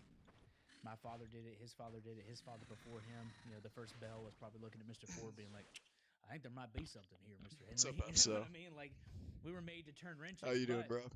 I also saw my father and my stepfather and my grandfather. I would always see them in the morning rubbing their hands, because you can only turn a wrench for so long. Right. You can only do things. And every morning they would like warm up and do these like stretches and stuff. And then they'd light a cigarette and head out to the car. So what's tough about growing up in poverty, nobody really talks about, is you don't have an example of like how to get outside of it. Like there's no like, Uncle Mike did this and now he has a mortgage and he has a house and he goes on vacation once a year. Like there's nothing. It's just my grandmother telling me to start a side business, which is code for steal Freon and sell it on the side, or scrap copper when nobody's looking, things like that. I miss Freon. I do too. I miss I the would be cold stuff rather that was doing punching holes through the literally ozone. anything else right now. We were than so this poor. I remember when we got a motherfucker, car bro. with the air conditioning. I was like, technology is the Oh fucking my best. god, dude, it's so miserable. Like literally, I remember seeing it frost the vents. He might as And well I have don't care stolen what it did to 100 the mil ozone. This though, other bro. stuff I is am nothing compared to quite it. invested I in this did. experience. What was it? I think it was 134A. I need to do a video on this. Maybe because like the new ones, I could be wrong. It doesn't matter. It's because the fucking patents run out. That's why. And so someone has to make a new formula. Yes. I They swear to spit in God, the cup in the end. if I got my a new AC in ignorant my ass house, didn't and go I'm to like homies with the guy that did it over for me. He's like, 150 I'm warning you right kills, now. and I This was is like not gonna be 60 as mil cold deep at that as point, your I would last have never unit. And I'm continued like, this why? motherfucker, It's bro. newer. It should be getting colder as time There's goes no on. way. Like this, This is it. It's just what do not you mean? worth it. Technology has improved. Why is my AC getting shittier? And he's like, the new chemical, think the in Freon 410 replacement, the kills, refrigerant. Basically, they came in out with total, new I environmental had, regulations. We I got to think use it was this new 13 stuff. mil? It's not as efficient. So then I go and I look into it, and it's like conveniently, when they make these new formulas, they have a patent period where one company owns it. They're allowed to make all the fucking money from this refrigerant. And conveniently, as soon as that patent fucking expires, there's a new environmental thing. This is actually bad for the environment. But we have this new one that's better for the environment. Now you have to use this one. Sign that shit into law. As luck would have it, we have a new formula. Isn't that something? Every fucking time. I hate them. But yeah, no, I watched Live Leak when I was little. I don't remember which one it was. Well, when I should have been watching it. 9/11 happened when I was in 8th grade. I'm always guessing every single time. Yeah, my mother called me, and said you need to stay home because I was going to walk to the school bus stop, and so it's like 8 o'clock our time, so it's 9 o'clock New York time, and so I was like, "What's happening?" She's like, "Something's bad happening. Turn on the TV." And I literally grabbed my brother. I was like, "We're not going to school," and like he at first didn't believe me, and he was like scared that I was going to get us in trouble for skipping. I was like, "No, Mom said to stay home." And so I turned on the TV, and right when I did was when the second plane hit the second tower. Motherfucker. I was like, You're old enough to, in 8th grade, you're old enough to grasp that. And my cousin joined the Marines about 4 years before I did. He's 4 years older than me, and he went to Iraq twice. And then I was like watching stuff on Live Leak. Like there's like dudes like with M203s like launching grenades. Oh, was paying boom, attention. And like I was like locked in on the family computer that took killed forever me. to like load and dial up. And I'm just like waiting, like show me the war, show me the war. And then I went into the recruiter's office and I was like, I want to be in the infantry, and they're like, you can do Oh my whatever you want. God, And I was like, I don't want to do bro. that. Oh my And they're like, well, God. this is kind of like that, and I'm like, I'm not doing kinda. I'm not gonna roll the dice on maybe. And the Marine Corps at that time had like you would pick a field, you pick the infantry field, and then you get a job when you go to your MOS school. And I wanted to be 0311 infantry rifleman, and that's what I picked. And Why'd you want to be that? I wanted to go on an adventure. I didn't want to risk not having that opportunity. Fuck you. Tell the story. I wanted to kill shit. Tell the story of the speeches when they brought in the riflemen. I mean, the well, that was machine gunner. infantry in general, but yeah. So you go to the school of infantry, and so what happens is combat MOSs go to like one side of the camp, non-combat MOSs go to the other side. They do 21 days in the field. They do a bunch of hikes. They get exposed. Like they sit behind a 240. They shoot a few rounds. They get up and they go to another thing. 21 days in the field consecutively honestly sucks. But that's their only. It's like drinking water from a fire hose. Like they're exposed and they go off to whatever school camp they're doing. Well, all of the infantry guys are brought in this auditorium, and there's multiple MOSs that are pitched at you, and they come out, and these instructors, you get to pick like which one you want to do, and based on your scores and other factors, they match you to whatever. And so the first guy comes out, and he's an 0351 assaultman, and he's like, "Hey, my name's Sergeant So and So. You like rockets? You like blowing shit up? You want to be a man? Be an assaultman." Rah, rah, rah. And everyone's like, you're like, Sounds it's just a bunch of like dudes a like, And then next guy comes up, hey, I'm Sergeant So and So. I'm Morton. You want to drop steel rain on top of the enemy? You want to play some cards? You want to do some spades? Be an 0341 Morton. Rah, rah, rah. And it's like going on. And then there's this guy who comes out, looks like a fucking fullback. And he's like, my name's Sergeant So-and-so. I'm a machine gunner. You want to put rounds on the target from a click away? You want to fucking carry big guns? You pick 0331 today. Boom. And everyone's like, oh. I'll never forget this one guy. I fucking wish I could know his name. He comes out and he takes his can of You dip. want to cook the meanest meals in the Dip in, world. he goes, You come my in name's the Sergeant kitchen at So-and-so. 0300 today. You want to be in charge of these fucking idiots? Pick 0311. and so I wrote down 0311 3 times and I turned it in. And they're like, yeah, you're an idiot. We were obviously going to pick you. But yeah. Oh my god. And so then And that I was did it. That was it. Went off to my unit. They had just got back from Ramadi. It was like being dropped off in a prison complex. What year is this? Like 05? This is 07. So I went in February 07. I got there July. I didn't know that. You got in right when they got back from Ramadi? Brother. Bro, you're the fresh meat in a prison at that point. So Holy shit. it sucks. So you get picked up from receiving, you gather all your gear, an obnoxious amount of gear that you put in a sleeping bag, and you're dragging it across the lawn, and they're catcalling you and throwing shit at you. Hey, fuck you, boot! That's the lowest level of Can we do term one to be more? called I think in the we military. can. Because you're fresh out of boot camp, you haven't deployed. You get called a boot. It's our version of like the worst word ever. And so they're throwing stuff at you. You have to run past them. Like the first 2 weeks, I basically just got tortured, like digging fighting holes and filling them back up, running past doors, plotting points on a map underneath a gas mat with a gas mask on, underneath a poncho in a shower, like all sorts of crazy shit. Some of my best friends, but like nothing that was like ever derogatory or degrading. It was just like No elephant walk or anything like that. oh, you know. Oh yeah, I heard about that one. Oh, you heard about the pickles and all that stuff? Yeah. I don't know about pickles. I've heard about the elephant walk. Yeah, no, nothing like that. Because, like, honestly, the reality is you can't push people too far. You're all depending on each other in a worst case scenario. Right. So you don't know if that kid's gonna like remember the time that you fucking made him run naked somewhere and somebody saw him or whatever it was. And these were like hard dudes. They had done multiple Iraq deployments, and I just kind of like fell in, and I was like, I'm gonna treat this like a job. Treat it like a job, and we did a workup. And went on my first deployment to Garmsur, Afghanistan, in the March of 2008. What was that like? I've heard so many stories in here from so many different guys across many different units who talk about, in particularly, Afghanistan starting in like 07, 08, all the way to like 2015, and how fucking crazy it was. Yes. What was it like when you got there? God, it's so annoying, So dude. when we got there, I left a few It's days after my so first daughter was fucking born. repetitive and goddamn boring, bro. Basically a week from the time that she was born until I got there, and I thought I was gonna like land on like It's like a test Dude, of how long like, I you thought can it was pay just gonna be, like, attention to rockets something going that's off so everywhere, and I fucking land. awful to do. The first thing I can see is a fucking Burger King. Think of the worst thing, I go to eat at Burger King. Shout out Dick or Cheney, something friend of that the you show. hate doing in RuneScape. I'd much rather do whatever that is. Thank you, sir. I Tick don't think you're mining dead. than this fucking but, awful boss, dude. No, dude. Why Horrible would he stop design. giving up hearts that he was harvesting every Garbage few years? human Like all of a being. sudden he's gonna collapse. There's no way. I'm pretty sure he reached in his heart. I wish nothing but the worst things to happen to the developer who created this He's the fucking developer. horseshit, bro. Dude, he's like Tony Stark. He just took a new battery out and put one in. You know what I'm saying? Me and him had to go to the George Bush And of Center course, it's or just some my shit. luck to They go did not over like right. us cracking Dick Cheney Couldn't jokes even every get 30 lucky and get seconds. out of it When early. did you go to the George Bush Center? A month ago. Nope. Month ago or Month ago. something, Yeah, we got invited. Stuck dealing with I this thought hog Shelby and shit. Fucking Dick Cheney weren't on the best terms when he died. Well, all I know is they didn't like our jokes. But yeah, it was funny. It was just me and Nick making like Dude's a Dick miserable Cheney cunt. Bush jokes. I the can whole already time. tell. Other people were there, but I'll it was never literally know just his me and him name. passing the mic back Whoever and forth. created this, but we'll refer to him as but George. That was like my first. And we don't deal, like George. And, there's an acclimatization. We do not period, like George. and that was in Canada. We wish the worst things to happen to George. There was nothing. By Yes, that we time, do. There was a ton of stuff. Toby Keith came out. Fuck to visit George. Us, blah blah blah. That's a cool story. But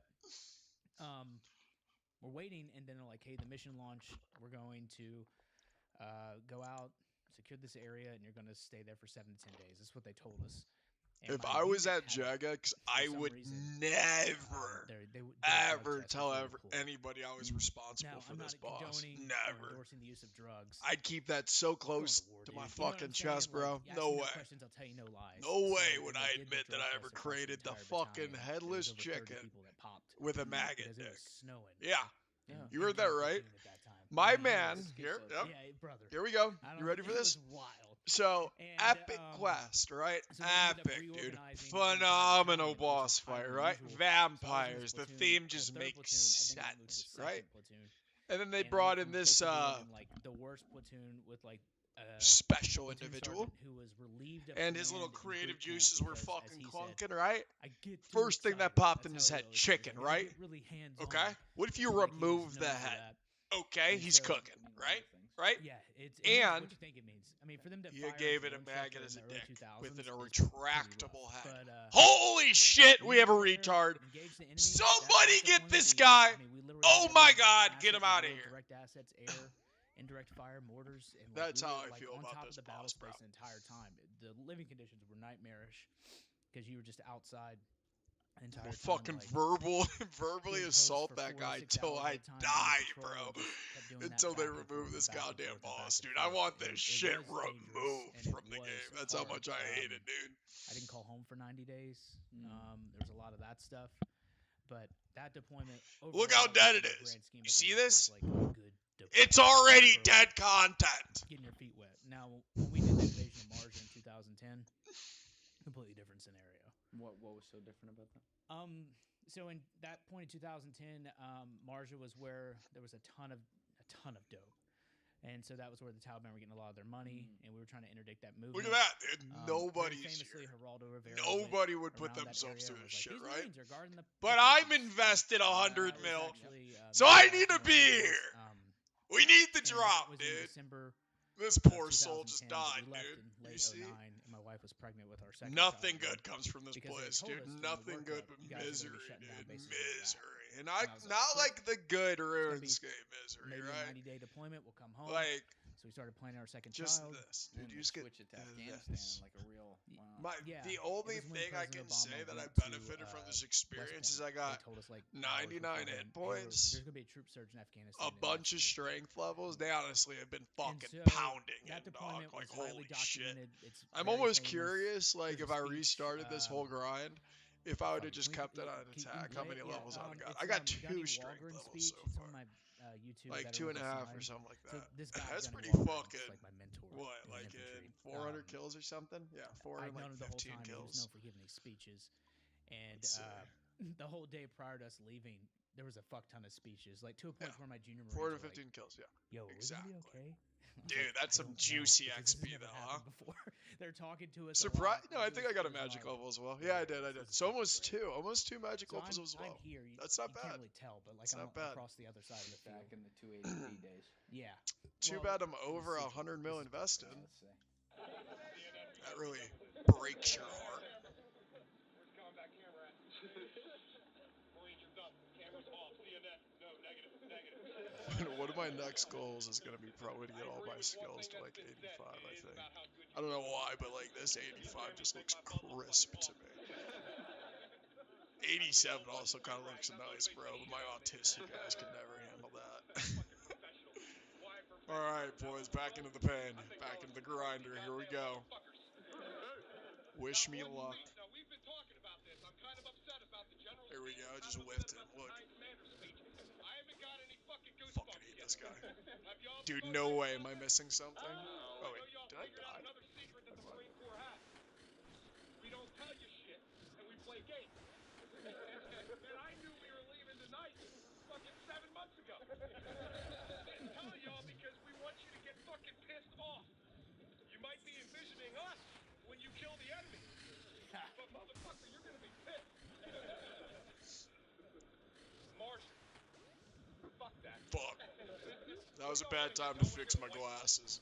We just lost like 10 points of damage. Step across this parade deck and it's goddamn cold. I'm not doing that shit. John says I don't like you. Brother! The white sleeve, that's too long. Y'all know John Glenn's speech, right? Did I tell you that yet?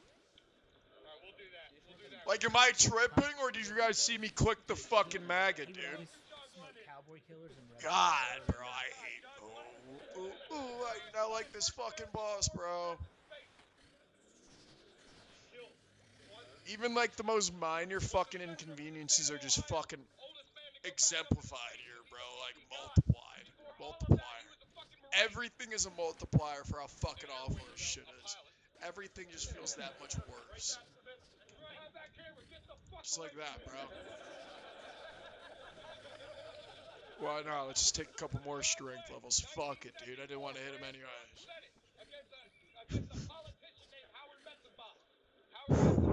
Okay. I'm okay. John Glenn at this point was a Marine. First American to orbit the Earth in space.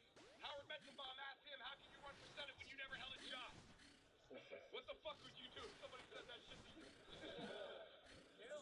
Now I'm going to change a little bit of this. It's my world. John Glenn said, is that right? I served 23 years in the United States Marine Corps. I fought through 2 wars. I flew 149 missions. My plane was hit by anti-aircraft fire on 12 different occasions. I was in the space program. It wasn't my job. It was my life that was on the line. And this wasn't a 9-to-5 job where I could take time off to take the daily cash receipts to the bank. I asked you to come with me as I went the other day to a veterans hospital. And you stand there. You look at those men with their mangled bodies. You look them in the eye and tell them that they never held a job. You come with me and visit any Gold Star mother. You look her in the eye and tell her her son never held a job. You come with me to the space program. I'm sure you're all thinking, oh, why are you still doing this if you don't enjoy it? I have to, bro. I sold shit to fucking fight this boss, bro. I am every bit 100 mil invested. I'm probably 115 at this point. I was 100 mil invested like yesterday. You think about this nation and you tell me that those people never held a job. Fuck! I'll tell you, Howard Metzenbaum, you should be on your knees every day of your Like life. I sold an item That there are some like men who from held jobs, every like and they set acquired a dedication from like and all the purpose bosses I was doing. So I had like a Toa set, that was more important than life itself. like all of the Desert Treasure 2 bosses like items and stuff. I sold like one item in each of them. So now I'm missing a singular item to go like farm those bosses. Like I don't have my fucking anguish anymore. Are you motivated? I see you're right, quiet professionals. Fuck all that. Fuck all this talk about doing what you've been trained to do. You all know damn well you get out there and you fucking do shit because the Marine to your left and the Marine to your fucking right. God, country, and corps don't matter at that fucking point. Let the Taliban throw the fucking women and children in front. We won't shoot. We'll just fucking creep out around them with a cup of coffee, slap them on the fucking shoulder and say, what the fuck is your problem, bitch? Fuck them. Let them try to fight the United States Marine Corps conventionals. What the fuck is wrong with the stupid motherfuckers? Shoot at me. Bring the AA gun down, bitch. Let's fucking do this. You're gonna do what you need to do for fucking each other, not for anybody else. And then tomorrow, I love how all of their laughs sound like a bunch of fucking retarded gorillas, bro. That's our boys, though. A bunch of fucking crayon lickers, dude. Or window lickers. What the fuck are they gonna do now? Shit, fuck you, get up. You were standing with Right there, yeah. Like, it's literally right there. Is he from South Jersey? I can't say I what say that, but I he's sound very, very secretive. like an autistic drunk person most of the Delta or time. South Jersey accent? I can tell you There's that a little he's bit of give and everything that take you here, want you know? a Marine to be. He spent his entire life in the infantry. He was a fucking badass. He would show up in the company parking lot in a Porsche. Like everyone else would drive like sedans or normal stuff. He'd show up. Bell, what the fuck are you doing? And like literally, and I'm like, I don't know, Gunny. He's like, see my Porsche? I've got a few of them. And like, so what he did his entire career is he actually bought land. I don't want to be too specific, but basically all around North Carolina and the coast, and he turned them into rental properties. Oh wow. So he's always had a bag, and like he just loved the Marine Corps. Humble. Loved being a Marine. That's a fucking amazing. And like that was, I mean, like absolute dog trash. That, you know, no one wants to hear from a fucking general, a colonel, whatever. Like we were from there. We then walked to the flight line because it wasn't built yet, with all of our gear, and then the mission launched. And How many of those guys didn't make it back? I don't. I'll have to get the exact number, but we lost a lot. We lost a lot. And that's what always strikes me with something like that, because you're talking about this as a speech given Humble as before fuck, Yeah. a boys. mission We'll that he take knew it. was going to be That made me happy. serious, and he knows Look when at he's that. standing there that This some boss of the- can some bring of you the some kids, joy. getting pumped up and I take laughing that along back. with his jokes and stuff. And Why the and fuck in a didn't I somber tone, switch to it's my like, bow there? then I don't I ever know, make I it clicked back. And I can never. I always imagine what that must feel like for a guy like him who's been there 'Cause and I done that and never knows the make cost, but mistakes. still has to like get everyone ready to fucking. No, I rough. swear to There's God, something bro. really, really heavy about that, but also it takes Like that shit special just person to be happens able here to pull for that some off. reason. Well, what was unique about him? Any is he other put- boss, like so you'll in the like Marine Corps, you'll the way it make works some is, like you have an misclicks EA or whatever every once in a who's while, like bro. a first sergeant. In I infantry make some and, fucking well, master sergeant, whatever. And EA, like and it's their job to, way like, more administrate consistent things, misclicks right? So here he's the company than commander, anywhere else so for it's some his fucking job reason, bro. to oversee like operations and logistics, but he's the most senior tactical advisor. So he's talking to the platoon commanders, which are lieutenants who just I graduated swear to God, college, have never sometimes my deployed character anywhere, will and it's just his stand job to still shape for them 10 and also seconds keep during the melee their phase platoon counterparts, and just staff wait to NCOs get hit. accountable. But he's the subject matter expert. You can tell for when he's a gonna company, do it which is too. He 4 gets this little platoons, fucking all attitude. things You can warfare. see it in Like his it's his fucking job to know eyes, front bro. to back. Someone's And he gonna was just a stand fucking still and G. look Is real a fucking G stupid. to this day. Like, he convinced the battalion that he needed about 5 vehicles for a logistics log train. He didn't need that. He made him wanted it. he made a mobile QRF. And so he'd be like, "Oh yeah, we're delivering water," and you would just hear like a machine gun going up. He's like, angry six inbound. He's just like laying down rounds. He's like, "Oh yeah, we're dropping chows too," like, because that's how he would do it. And I don't know, that deployment from start to front was gnarly. What'd you guys do right after that? Like, when you Went went in? straight to the flight line. Landed in the middle of a field. There were some AA guns that went off, shot some of the helicopters, not ours, thank God. We had APOB. You know what an APOB is? It is made to clear a minefield. So it's a rocket with a bunch of grenades attached to the side of it and strings. And you shoot it, and it should have a meter of clearance. Unless one of the grenades flies up, and then, that's in God's hands. Happens all the time, though, and we were, like, going into clear pathways so that the rest of the units could come in and basically just take over this town, and then we would break it up in different areas of operation and just try and interdict and stop Taliban movement throughout the area by cut off the supply line to their heroin. And how long were you out there? 210 days the entire time. So like a month. You guys heard that right. Their heroin. And then like a week I on the wonder back, how and we then got we're out there our consecutively the entire heroin time. in the Did United it feel like we States. were winning at that point? Makes you wonder. The first deployment did. Were we only over we there for a definitely while? affected change. I mean, I remember on my first tour, we went to this schoolhouse that like someone had built. I don't remember, some NGO, and there was blood on the walls, and the blood was from the Taliban beheading children that went to the school, and then they would use their blood to write like "Don't go there." Yeah. And, the whole time we were there, we were able to change that. We were able to change that into where children were able to go back to school and actually like have a place to stay where they were safe. And so that was stuff that I saw firsthand on my first tour. The second tour, I don't know what does winning look like. We made the area we were in safer. I will say that. But like, I was never like malicious towards the locals. Like I wasn't like, why don't you believe in me? Like, they know we're coming and going. They're just trying to bet on the horse that'll take them the farthest. Right. And when you got the Taliban coming through, hanging up people by chains, dragging them through the streets, cutting people's heads off, lighting families on fire, like the most horrible shit. Like a lot of it's, not to downplay it, it's theatrical, but it's a show of force through violence to get them to submit. And they don't grow poppy because they want to. They do because Taliban's like, you're growing poppy. Well, I don't want to. We're gonna kill your entire family. Okay, I'll grow poppy. Like it's not. And you add in other effects too, like the imams, which are the religious leaders in a place that has a dangerously low literacy rate of below 25%. No one knows how to read. No one knows how to. Below 25. Yeah. Oh, Yeah. I didn't know it was that low. Yeah, it's. I mean, that was like last data. I don't know what it is now. with the We're Taliban never taking gonna over. get it, boys.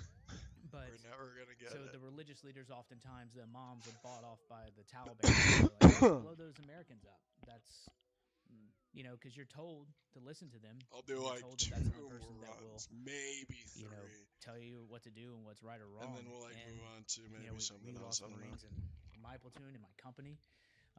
It was gnarly. It was absolutely gnarly. And I was about halfway through it. Through that second deployment, we ended up having to do a reorganization of my platoon. So I went from being a first team leader to a squad leader. Unfortunate, huh?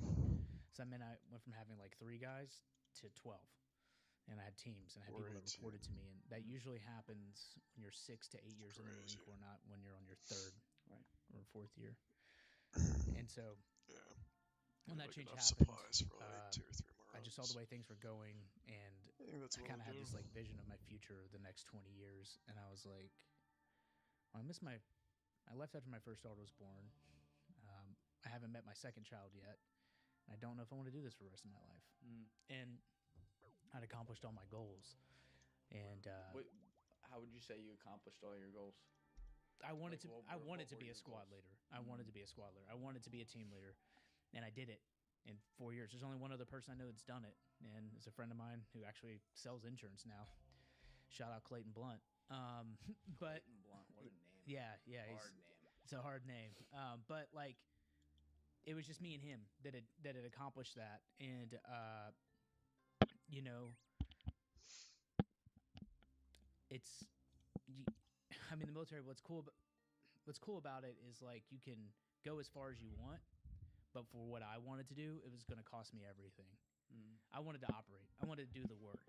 And so since I had moved from a private to a PFC to a lance corporal to a corporal, ended up picking sergeant in July. I got off active duty in 11, so I picked it up like 5 months later. Usually takes at least 6 years to do that. Had all the things. So when that happens, to stay operational, to keep doing the work, you either got to move over to a sniper platoon. Maybe you'll do some time there, maybe 2 years, maybe 4 years, or you got to go to like MARSOC. At that time, MARSOC actually wasn't even stood up yet. It was still called MSOB. Before that was actually when Cody Alford and all those guys were standing up. A lot. Yeah. It's a lot, So, guys. That's a you can lot. maybe get 4 years there, but if you get promoted again, you got to be an admin guy. Jesus, bro. You can't do the work anymore. And I'm like, I don't want to do logistics. I want to do this. I want to do the work.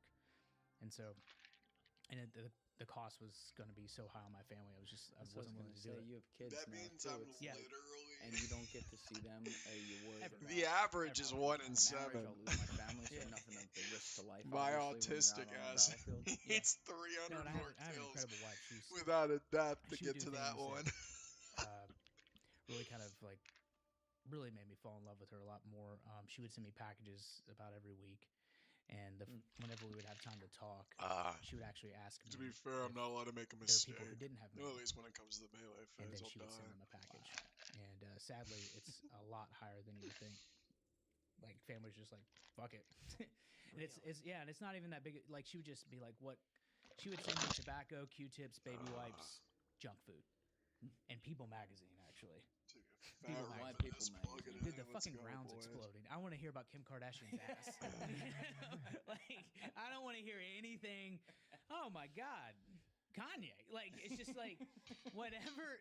And like Oh, literally dude, some of the hardest motherfuckers. Like I had this one guy who was in Kosovo. I remember him looking at me being like, "Hey, let me get that people after you, Bell." Like it was just like 5 seconds away from reality.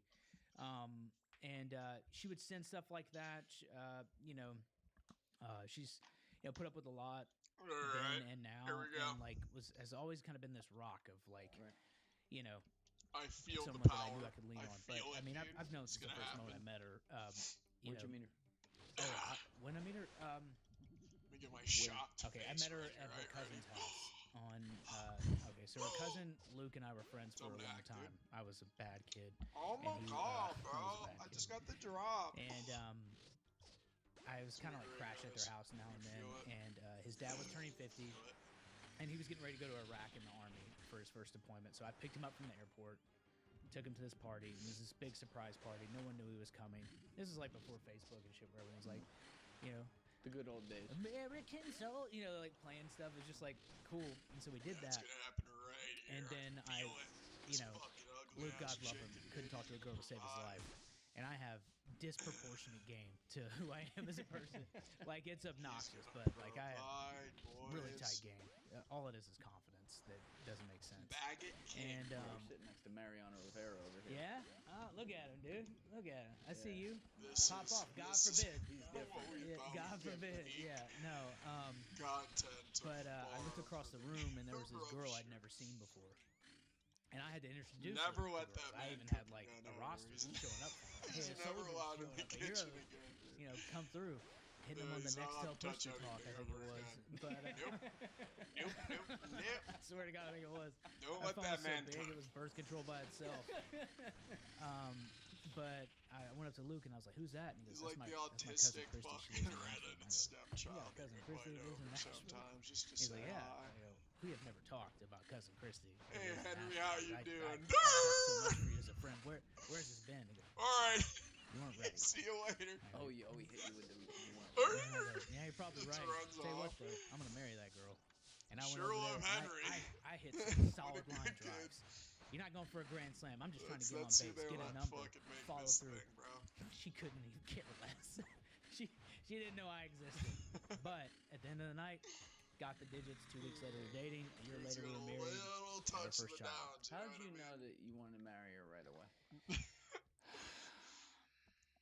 Just a fucking All I can think to touch, say is dude. from the first second I saw her, I felt something I'd never felt before or since. And I just wanted to do everything I could gotta fucking to be the poop best now. version of myself for her and Gotta for me. chug that coffee. That's awesome.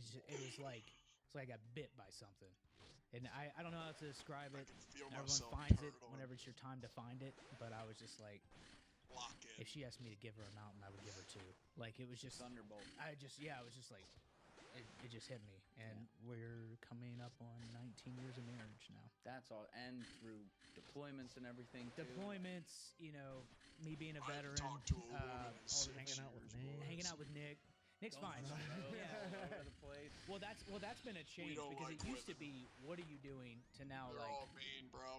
you get out there and you None of them are podcast your nice. ass off. You know? Not a single one. You know, she slaps me on the ass. Nope. There's like it used to be like I could hear her on the phone be like, I don't know, I think he's talking to someone. There's a fat day laborer in our house. I don't know. You know, a donut dude. Zach's telling people about that time somebody fucked a donkey again. It's like, But it's paying the bills. Yeah. It's all right though. Things are okay. You know, I understand her concerns because it is coloring outside the lines, but it's just she has allowed me to be the best version of myself and challenge I me was to at be better, work which is ultimately earlier. what you want, in my opinion, as a partner. I do true You don't want a lines, girl who's like, climb whatever. trees, You want someone who's like, what are you doing? I fucking What the fuck Someone threw who makes up you the at best version of work, yourself. bro. Yeah, that's what true love is. And I I've felt never so heard much it better. described better than in The Godfather, though, where they tell him you've been hit by But the like at the thunderbolt, same and Yeah. time, that's Yeah. like you dude, can't like I was like explain it, you driving don't for know like a why, minute, which is that's it. awful. No, especially when you're like I really was like, fucking oh. hot, dude. That's Cousin Christy. yeah. But then I had to like yeah, take that's a the one. piss really That bad, was the one. which And, felt really it's funny weird too at the because everyone moment. I shouldn't say it's funny because it sounds like I'm Uh-oh. celebrating people's failures. But everyone who was like, don't get married, It's a don't do 50-50 it, blah shot blah to get blah. that right. None of them are married now, Right. or if they are, they're remarried. And I gotta do a also better, in their a better defense, in job my of defense, remembering. she didn't have a stage name. She wasn't like most Marines marry strippers I now put zero because of my effort age. It would be into it, OnlyFans to be honest girls. with you guys. So why go to the strip club when you can do it I just on go base? I off guess. the good But old gas, you know. I mean, most military marriages, so like we kind of break that statistic, but most of them shouldn't be married in the first place. Most of them are contract marriages, and you know it's not the best category to win in, but I don't know. Oh, Worked out for you. Oh yeah, That's awesome. Yeah. How many kids do you have? finish 'em. 2 That's awesome. 2 girls. Yeah. How long you been married? Here it is, boys. This is it. 8 or 9 I'm years telling now. you, We've bro, been we're together done. since we were 16. We're done. That's awesome. So, a we're high done. school sweethearts, yeah. We didn't Never get have to married come till back we were here again. 25, though. You had to try her out for a long time? Or I she had mean, to try no, you I out? mean, for me, it was like, I mean, she was getting fucking frustrated I hadn't proposed yet, but it farted. was also very All much right. like I was, Here we go. I was in the camp of, Beam it! like, I'm not gonna go to your dad Fuck! and ask to marry his daughter when I'm a fucking 22-year-old kid that doesn't have his shit figured out yet. Like, by the time I felt So comfortable enough gross. to do that, What I is had that? already like owned a 420, house, I had a dude. mortgage, I had a full-time job. Like That I had would have my been the shit kill to together, give and it I to could me. Come on actually now. take on that responsibility. So that's kind of why I made her wait. That's very mature to think of that at that young age. Too. I grew like, up poor as shit. I'm not fucking around. Good for you, man. Same. Yeah, you're See, I kind of. think the mistake I made, guys, Fucking just do it kind of guy. was early on in this Let's take adventure, a break. We're Sure. I may or may full of not everything. have put some this, obscenities fighting in creature chat you were about talking the about? creator Oh, of it's this the last video, boss, Who's the fighting and I creature? wasn't very Logan nice about it. Weston, aka the fighting. So maybe they creature. like just locked my Right. account from getting the All of drops. them. All of them. World War II. I may or Korea, may and not have Vietnam. told him to Oh, unalive he himself did. in Well, of multiple course he will. ways. Yeah. It was actually one of my favorite things to Uh, tell him to do, if I'm being Dude honest. grew up super poor, log cabin up in Michigan, Pennsylvania, bounced around So a lot. perhaps He's that like is in his playing a early part. 20s, 22, I think. Baby Gary Great Depression's going on. He's got a job working in a coal mine.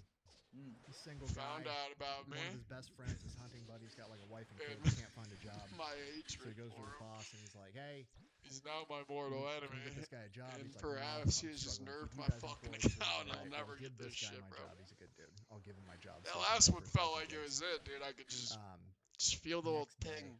fucking You know what I collapse mean? at Little this coal ping on mine. the air. His buddy survives, but a bunch of his other friends die.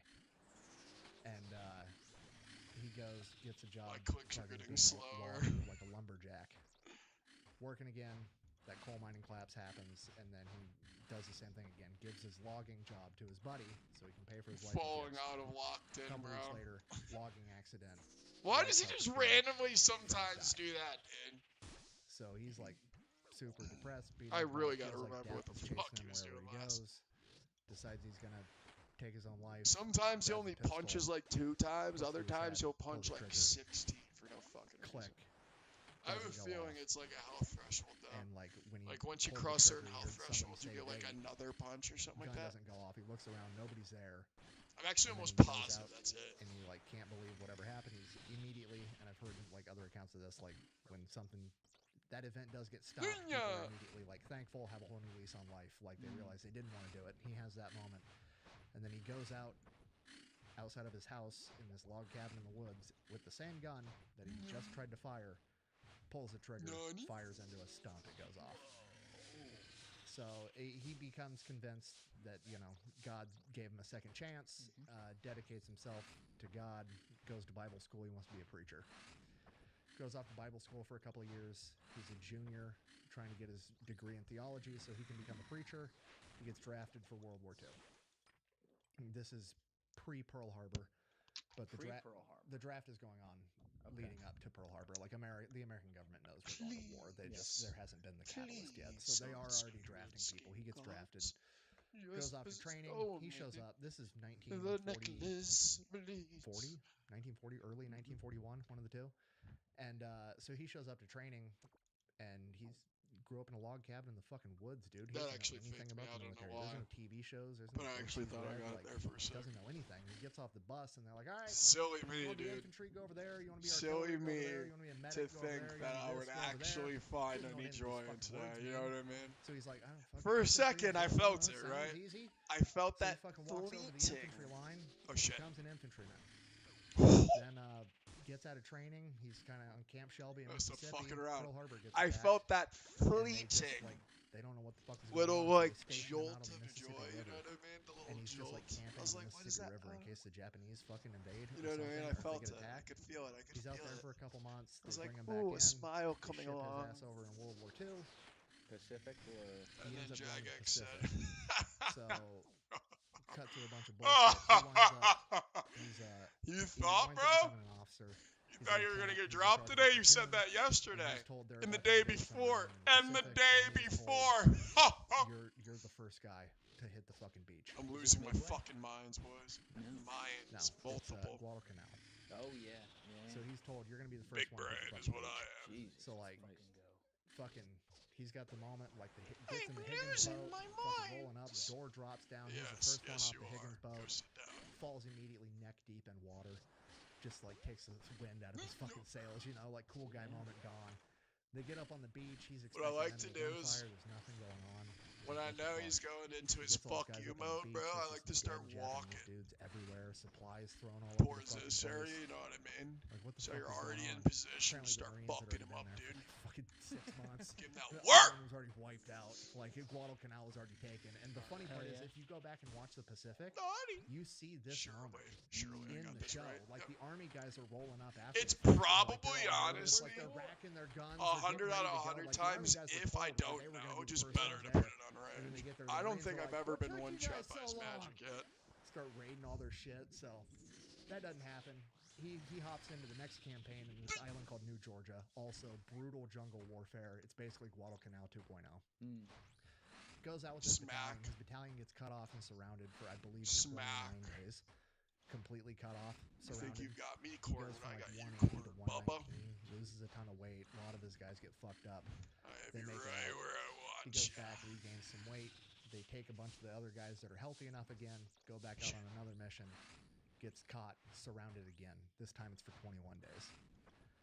And the whole time this is going on, he's like functioning as a pseudo chaplain because they don't have a chaplain out there. He's like being the preacher. He's like counseling guys. He's an officer. He's helping them out. So he picks up the nickname Preacher, the fighting preacher, and he's just like trying to help these guys get them and killed over 400. He was personally credited with 27 of the kills, 6 with bayonet, 1 with a trench knife. So he's so fucked up they got to fly him to Japan to a hospital to go through surgery. And at the time, the standard operating procedure was if you're in the hospital for 60 days, they send your ass back home. Day 59, he gets orders to go back out. Oh my god.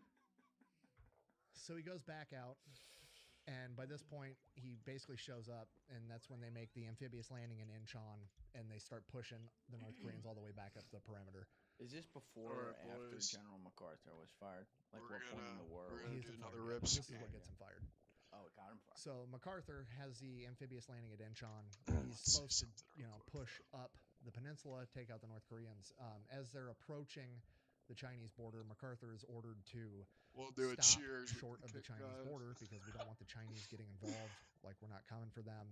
It's communist nations. They're going to think that, we're trying to Cheers, lads. That's why we're there.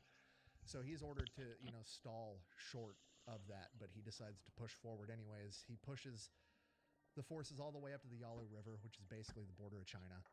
And that's where they start getting attacked. All the Allied forces, they bring in hundreds of thousands of Chinese soldiers. They basically have to do fighting retreats all the way back down to the peninsula. It gets pushed back down below the 38th parallel again, and then they fight their way back up, and it gets stalled out at this 38th parallel. So he fights all the way up the peninsula. All the way up the peninsula, all the way back down the peninsula, and then during when they're fighting back down, they get pushed back down past Seoul for a minute, and there's another town right outside Seoul. This one Suwon, is I think it's called. Outside of Suwon, by this point he's been promoted. He's no longer leading a platoon. He's this leading one a is battalion. He's kind of the role it's that you were fucking talking about with the chocolate it's like mint, he's bro. the guy that knows everything war. So and he's bad, telling the player. platoon elements what to do in this So battalion. bad tasting. And the It's platoons so that he's working closest with is Echo Company. Oh my And guys, Echo not Company good. gets fucking Have attacked you by ever these seen guys up on the hill. chocolate And or Echo mint Company is led chocolate by this chip or crazy whatever?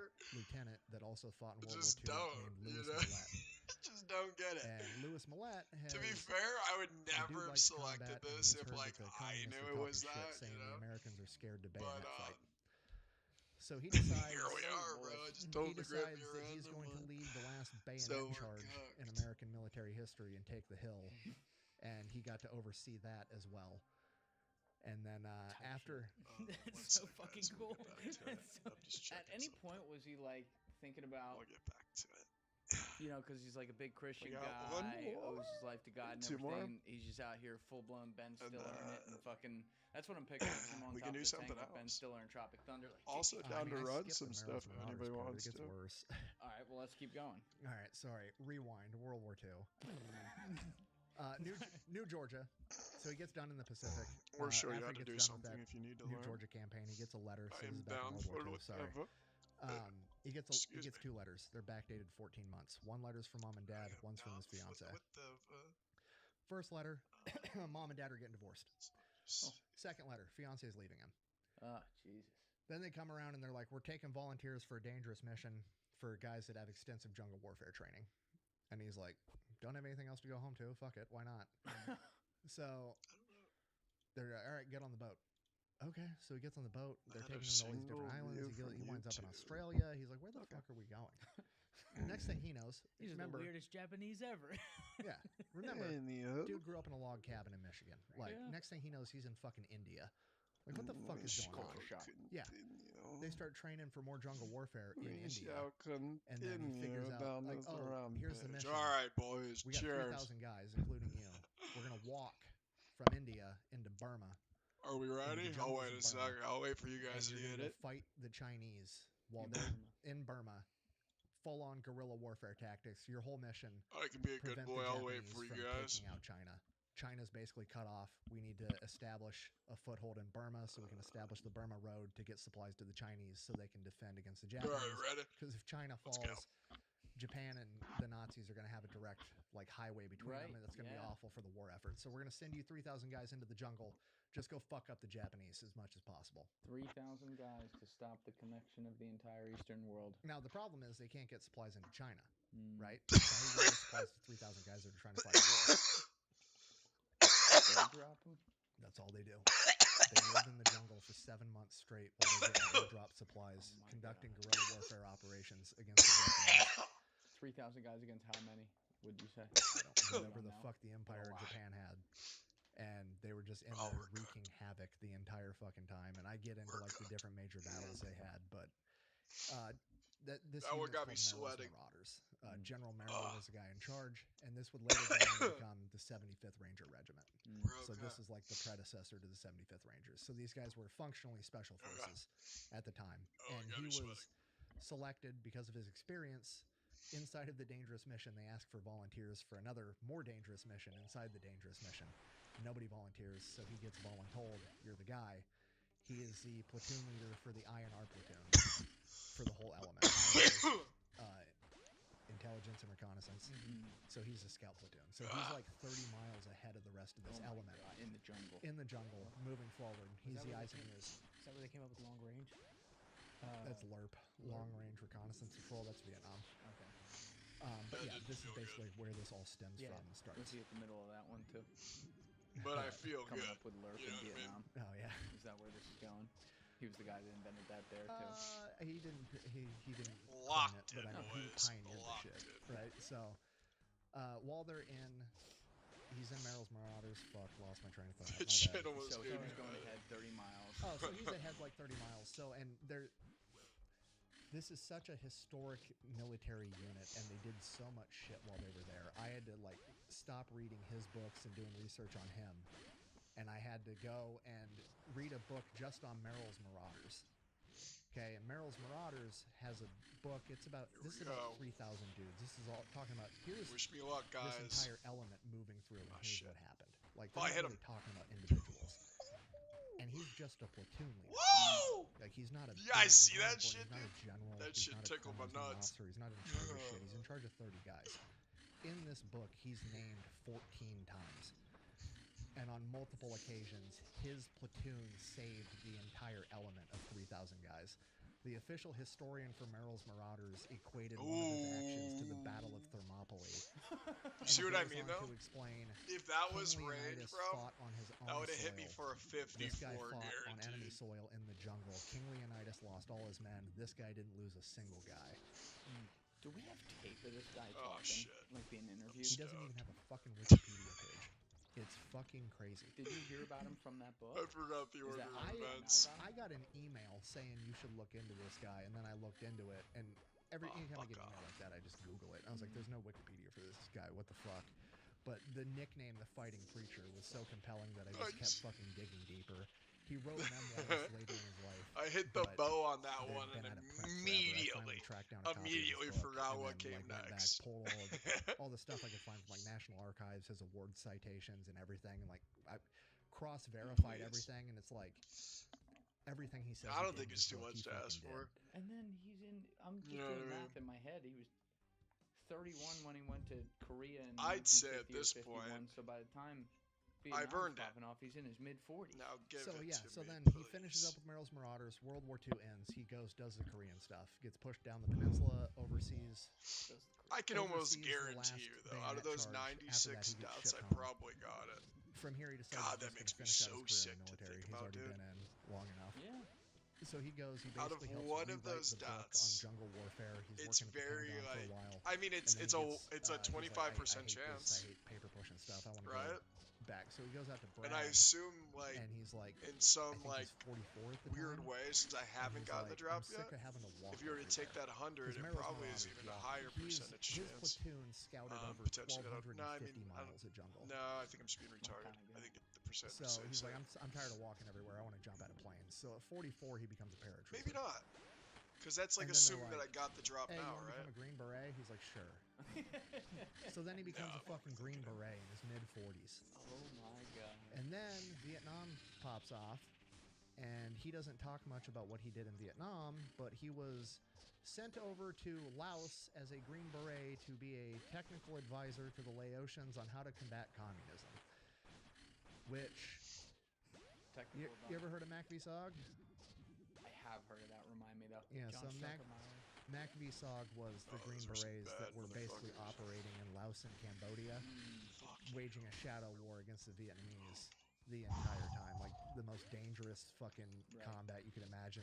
Super insane attrition rate. Like, I'm assuming he was doing that, but I can't verify it. But he was over there for his first 12 months, and then they're like, okay, you can go back home now, or you can extend for 36 months and we'll fly your family over here and they can live here too. So he flies his family over. He stays there for like the additional 36 months, and it's like, you know, you're bringing your family to a war zone. Like, what do you do to make it up to your daughters and your wife when you See, bring there's them like to, a point. Vietnam? Like, I think there's like a How do you hit make point a kid happy? threshold. You buy him a pony, right? You get him a dog.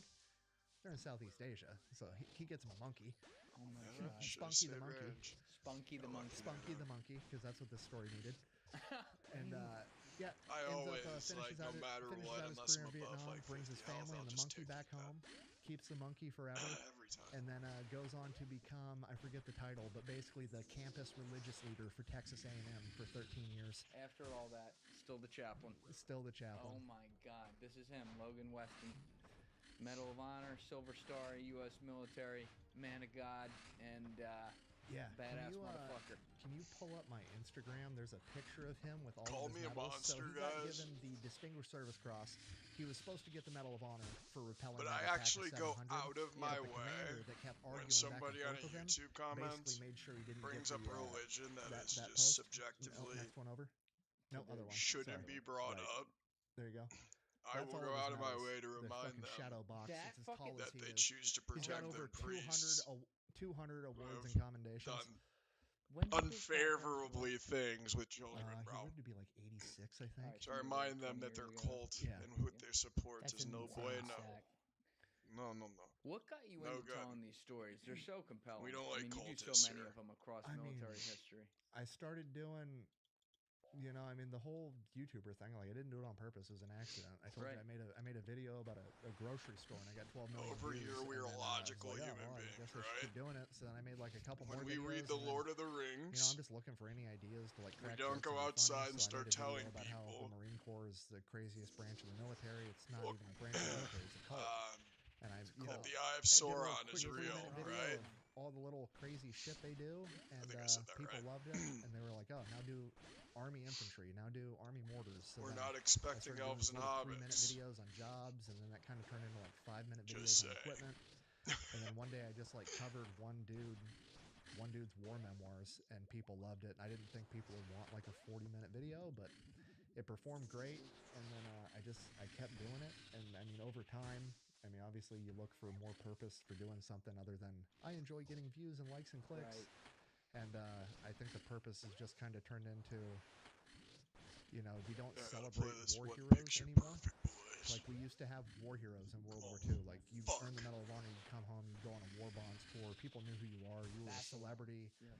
We celebrated brave men for doing incredible things and being selfless. And we did it a little bit in Korea, and then we kind of quit after Vietnam. I mean, the fact that Please just reward me for Basilan, my World fucking War II. effort. That's Like, all I'm asking. you know what I mean? But like, there's You no know what I mean? GWAT guys that have notoriety like that. There's nobody from Desert Storm. There's nobody in any of the wars that we Like, like I for celebrate hold up sure. of like this is You an move example too. of what you should and could Sometimes, do, bro, and, he'll try to line I himself think up it's with your center extremely mass, impactful, bro. especially for kids Or with growing his up center having war mass heroes rather to than look at and be like one I want over. to be like that guy. Fuck yeah. And it's dude. No, random. You're making an amazing point. I There's forget no rhyme or who I reason. had in He'll here just slide recently, in but the this center came up, and I sometimes, couldn't and agree bro, more. that It's shit fucks I don't me have any every problem with it. time, I think dude. it's Not great every time. when, But it great has killed me. athletes and stuff I like that, guarantee you out of look the up to 'em, or 96 you really deaths, like that Daniel Day-Lewis that and move you look right up to there, 'em, that that's awesome, but, sliding like, action he in just did, society, I think like where you saw that, like I people was who originally make the gonna ultimate move to the sacrifice and understand how the world works, that they go over and see the things that we're lucky enough to not have to see here because there's guys like them doing that.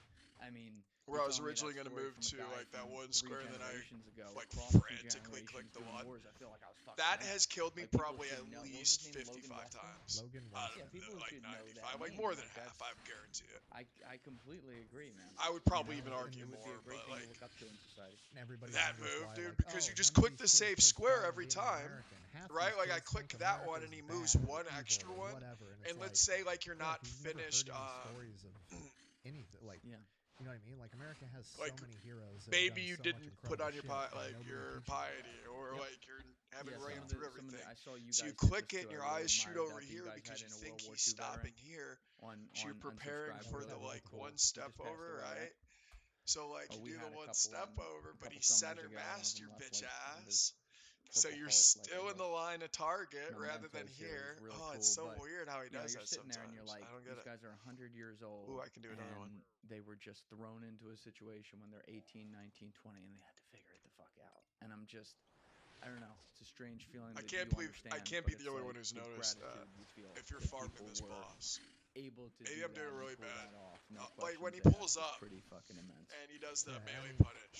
I don't know. The cool part for I'll me show is you like, I mean, exactly I what get the tons fuck of I emails, mean. tons of comments, but like some of the emails I get are I'm sure you crazy understand to what I'm me. saying. Like I've had wives reach out to me and say that she started watching these videos with her husband, and her husband served 15 years in the Marine Corps, Fuck. and she's like, I understand my husband better Wow. after watching your videos. Wow. Or my favorite ones are, hey, my dad served in the military for a long time. He's passed away now, but he never talked about it. He fought in Vietnam or Korea or World War II. And the unit that you talked about that this guy was in, that was my dad's unit. I had no idea. I learned so much about my dad. I had no idea what a badass my dad was. Thank you. Like, That's cool.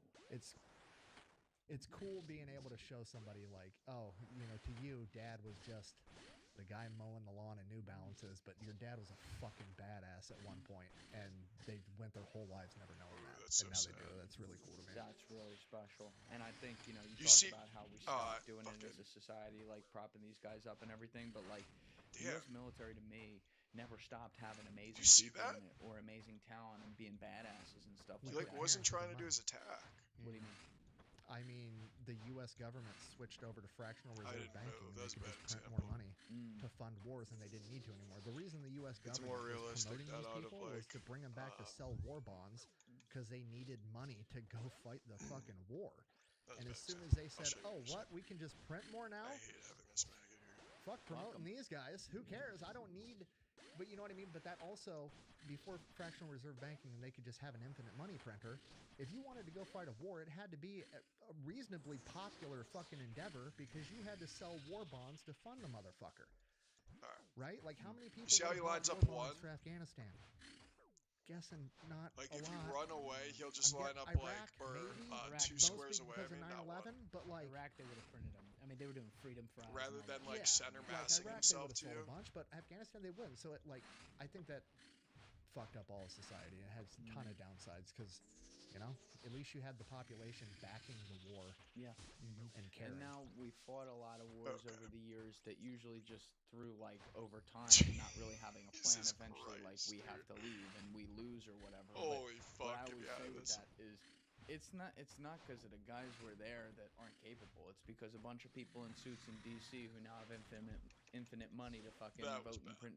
print money for wars. It's like, they make bad decisions and they play war games that they don't have the balls to go out there They're not themselves allowed to and win. handle. 426. They're not allowed to win. Come They're not on. allowed to. The Marine Corps could steamroll any country in the Middle Surely East it's in gonna happen fucking a soon. week if they wanted to. Like I had an apprentice that had actually served 20 years in the army, and he came in, got out of the military. He was my apprentice for a while. Great guy. And he would tell me stories about how like he remembers being in a Humvee on a 50 cal and they start taking enemy fire. He's got a fucking Dude, 50 you do cal need and some somebody with an fucking melee AK-47 XP shooting at him though, from up on holy the hill. shit. What do you think he did? Had to radio in to ask permission to fire back. No, he had to tell somebody in the Humvee, hand me my M4 because he wasn't allowed to return fire with the 50 cal because it wasn't fair. Fuck that shit. Blow the fucking hill up. Who fucking cares? Yeah. I didn't do that. But Shoot first, apologize later. This is also why you don't know about Norman Schwarzkopf, because they probably fucking hated him because he won That's too quick. yeah, that's a What? He won too quick. Oh, the guy did the first goal for it. Yeah, like my deployments were in this weird space. Iraq, as it was coming to an end, as they were getting ready to shut down bases, was much more urban than everything else. And Afghanistan, when I was there, was literally the Wild West. Not long after I left, they started having, drones in the air, these things called G-Boss towers that could see you, and they give their interpretations of interactions and things like that. Like, we had a bigger gap, and I also want to say, I actually found the exact number of guys that we lost on my deployment to Marja, and it was 10 guys that we lost. Might have one more. And I don't. The only reason I don't say their names is because Figure out what it's else not my went around. place. I don't know who all will hear this. I don't know where this will be, where they'll be when this finds them, and I don't want to say anything that could, cause any type of thing. But it's just I just took a moment to reflect on it. We lost a lot of guys, and because of that, so many other people had to step up too, and that included my friend Wendell, Archer, and Wilson, other guys who were put in these situations you can't imagine. And I constantly think about it now because my children at the age to where I was, and I've thought for a long time, did we win? What did it look like? Who did I fight for? I could have solved Afghanistan in 5 minutes. That's what I always say. how would you have solved it? I would have. So there's only one place in the world where you can actually grow and sell pharmaceutical grade poppy, and that is New Zealand. The other place is Afghanistan. It's part of the Golden Triangle. Right. So what I would have done is I would have paid pennies on the dollar more than the Taliban was to basically cut off their funding resource and take that over and then harvest that and provide a legitimate economy for the people, because they weren't doing it because they wanted to. They were doing it because of the threat of death. And then that would have forced the Taliban out, cut all their funding operations, done.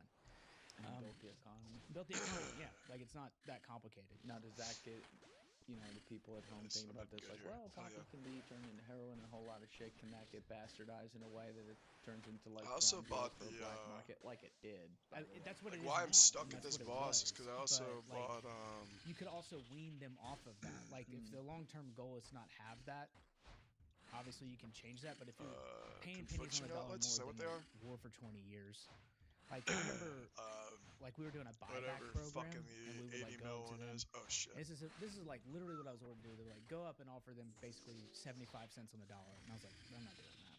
I'm not doing that. I have a question. What is winning then?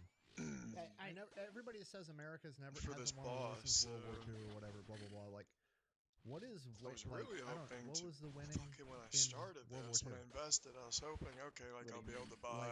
What did that? What did, My what did that look necklace like? I back, mean, my, there's two arguments. One, we showed up in their country with guns, Yeah. and My they couldn't do fame. shit.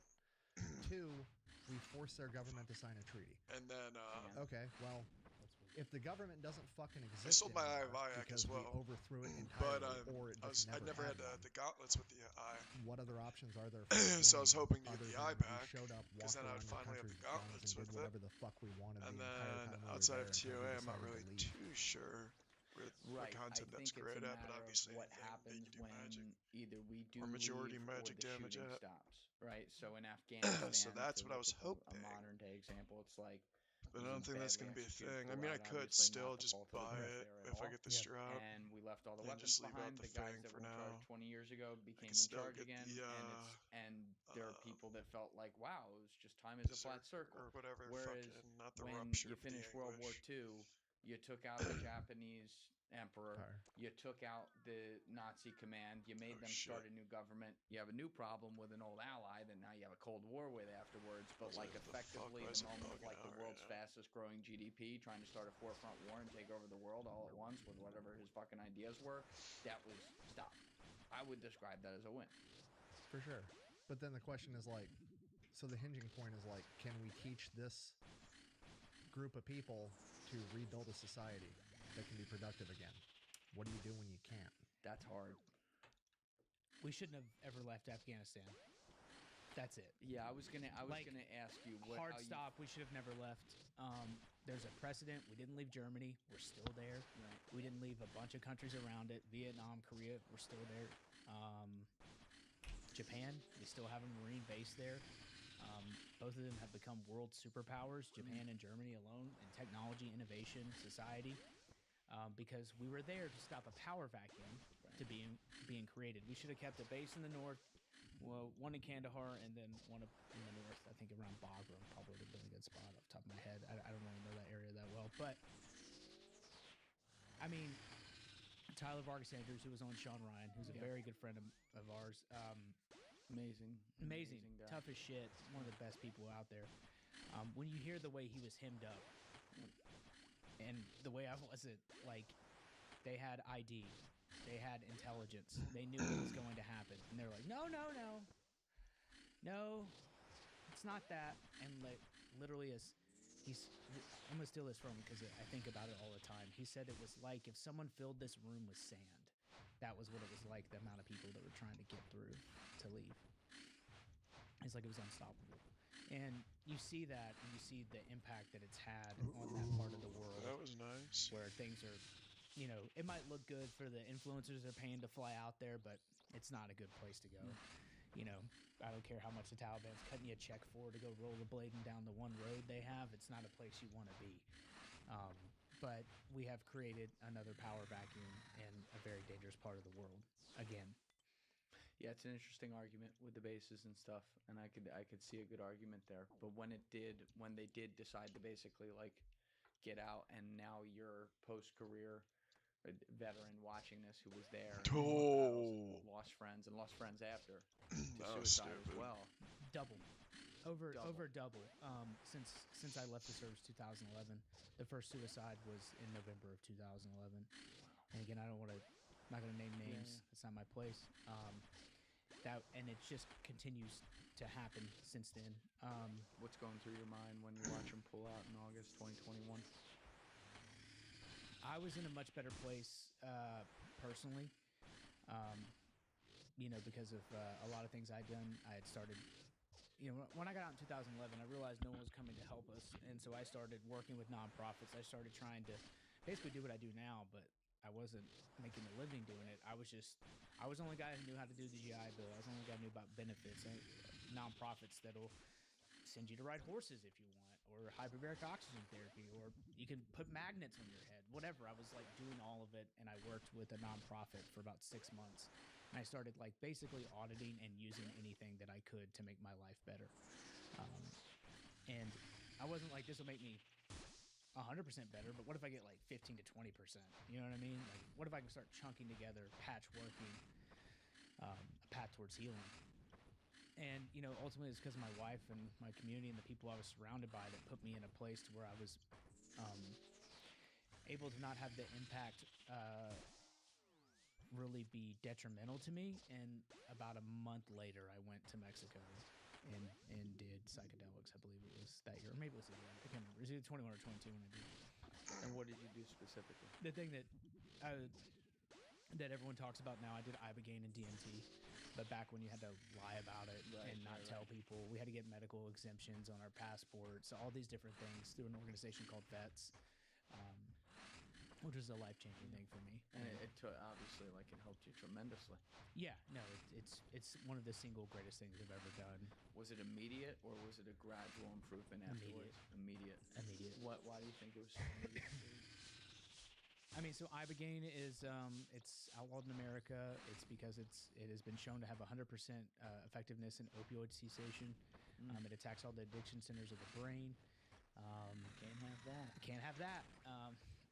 And it basically wipes you clean. And it is not a fun experience. There's a documentary about it on Netflix called In Waves and War. It's the same organization I went through. Basically, it shows you all the good, bad, and all the things you need to see. And for like 8 to 10 hours, you're swimming in deep water with weights on and you're blindfolded.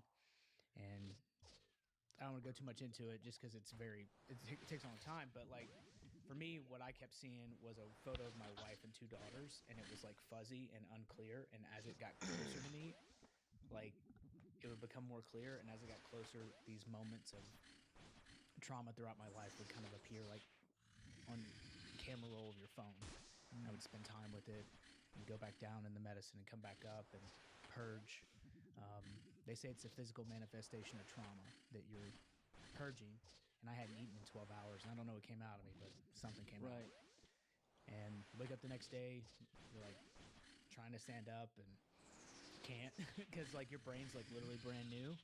And then we took a day, and then we did DMT, 5-MeO DMT the next day. What was that like? They call it the God molecule for a reason. It takes you to the eternal, whatever people want to call it. That's where you go. And it helped me to put all the Ibogaine gave me the pieces for the puzzle, and DMT put them in place. And that's crazy. That's probably the craziest thing I've ever done.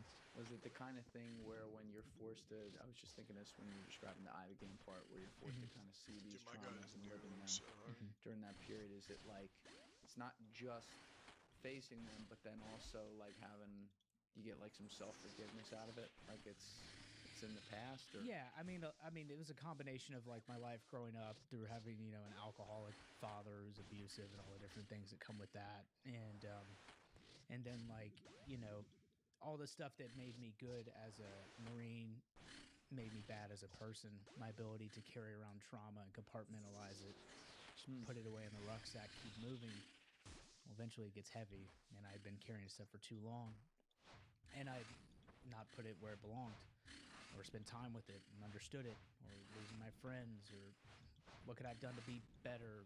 Could I have called this person, texted this person? How did I not know anything, stuff like that.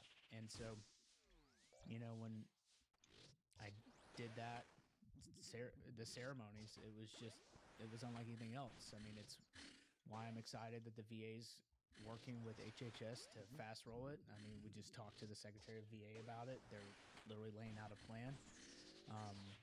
It's something I think really needs to happen. What he said about Ibogaine was weird to hear. What was that? He had he was kind of explaining it like he was also a chaplain forever, so he was like very much like not bought into the idea, but he was talking to like psychologists, and the psychologists were telling him like, I thought it was bullshit at first, like I've done research, they're like, this is legit. And he had given this anecdotal example about how some people needed to actually have Ibogaine done multiple times because they had so many different issues that they had to work through that they didn't even know were like part of the problem. So like one dude would go in and, hypothetically speaking, it wasn't just something that happened in his military service, but it was actually something that like happened in his childhood. And that first session only got him through whatever the issues were in his childhood. And then he had to do another session to get through the stuff after that. And then it fixed him. So that was interesting to hear. It's interesting to hear him take like a very clinical approach to it in a way where he's like, we can't just throw veterans to the wolves of this. The reality of it is not everyone needs that much. That's kind of like the highest level. It's bleach, right? And there's other psychedelics that have been shown to be just as effective: MDMA, ketamine, psilocybin, things like that.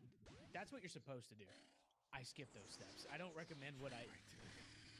Shout out to Jared Taylor from Black Rifle Coffee. He called me like the end of September and was like, what are you doing? And I was like, I'm mowing my yard. I was literally mowing my yard. And he's like, I'll never forget this. He goes, do you have a passport like a grown man? And I was like, yeah, I have a passport. And he goes, all right, you're going to go to Mexico in a month. And I was like, how do I take off work? And he goes, you'll be fine. Because I was working with him at the time. He's like, you'll be okay. He's like, I own the company. I was like, yeah, that was a dumb question. I wish I hadn't said that out loud. But he sent me and a bunch of guys down. And I was there with some dudes who'd done psychedelics before. Derek Carver's a good friend of ours.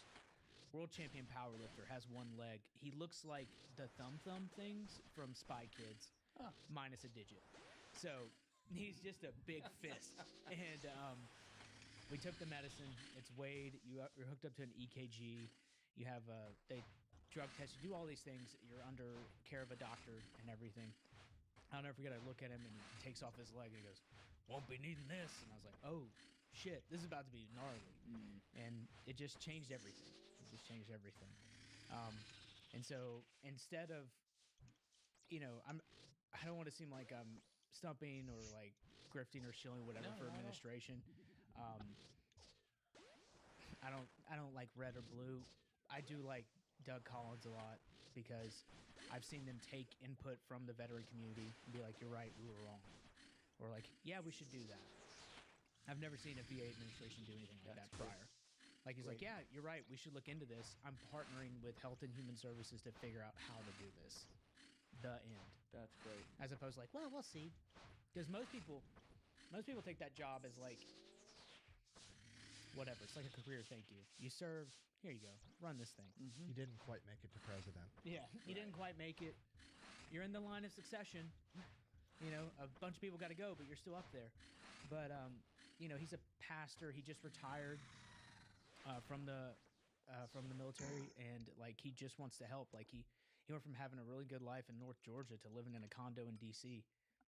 Not exactly a good trade. Yeah. Also, didn't realize he was in the line Not of good, succession. guys. Not good. Kind of threw me off trying to film a podcast for the first time with multiple Secret Service guys staring Oh, at yeah. me, not laughing at any of my jokes, even though they landed with everyone else in the room. Yeah. I get to the point I was trying to make these guys laugh, Yeah. stone face the entire That's time. how I Couldn't like be my done. Secret Service agents. Yeah. Nice and serious. Couldn't be done. No, it was funny.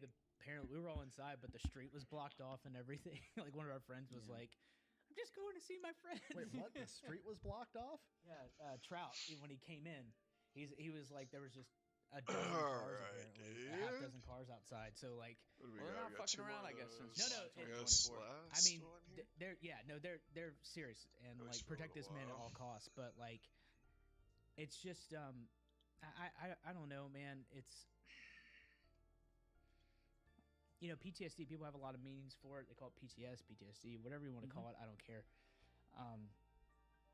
I think when you come to the realization that the memory of who you were before the trauma is better than the reality that you are, it's almost impossible not to hate yourself. Because you can remember everything before the thing that happened, whatever it is, a car wreck, something traumatic happens, you lose someone close to you, you go to war, whatever it is, doesn't matter. And that's where that thing comes up. And, for me, I was just carrying it for such a long time, and I was kind of patchworking myself together and trying to help people. And that all led me to the veteran with the sign stuff, because I was like, what if I open source this shit? What if I call myself Warfighter and like I refer to myself in the third person? What if I wear the same thing every day? How would he look? Oh, he would wear this shirt. He would write stuff on cardboard, because that's what veterans do. He's a homeless veteran. Okay, what if I partner with companies that will help this? What if I get the word out? What if I talk about how June is Men's Mental Health Month? What if I talk about, this thing or this event, whatever's happening? And if I just keep doing this, maybe people will find out about stuff, because everyone's always asking me, "Zach, how do you do this veteran thing? How do I get my benefits? How do I get counseling? Whatever. Why don't I just lean into that?" Right.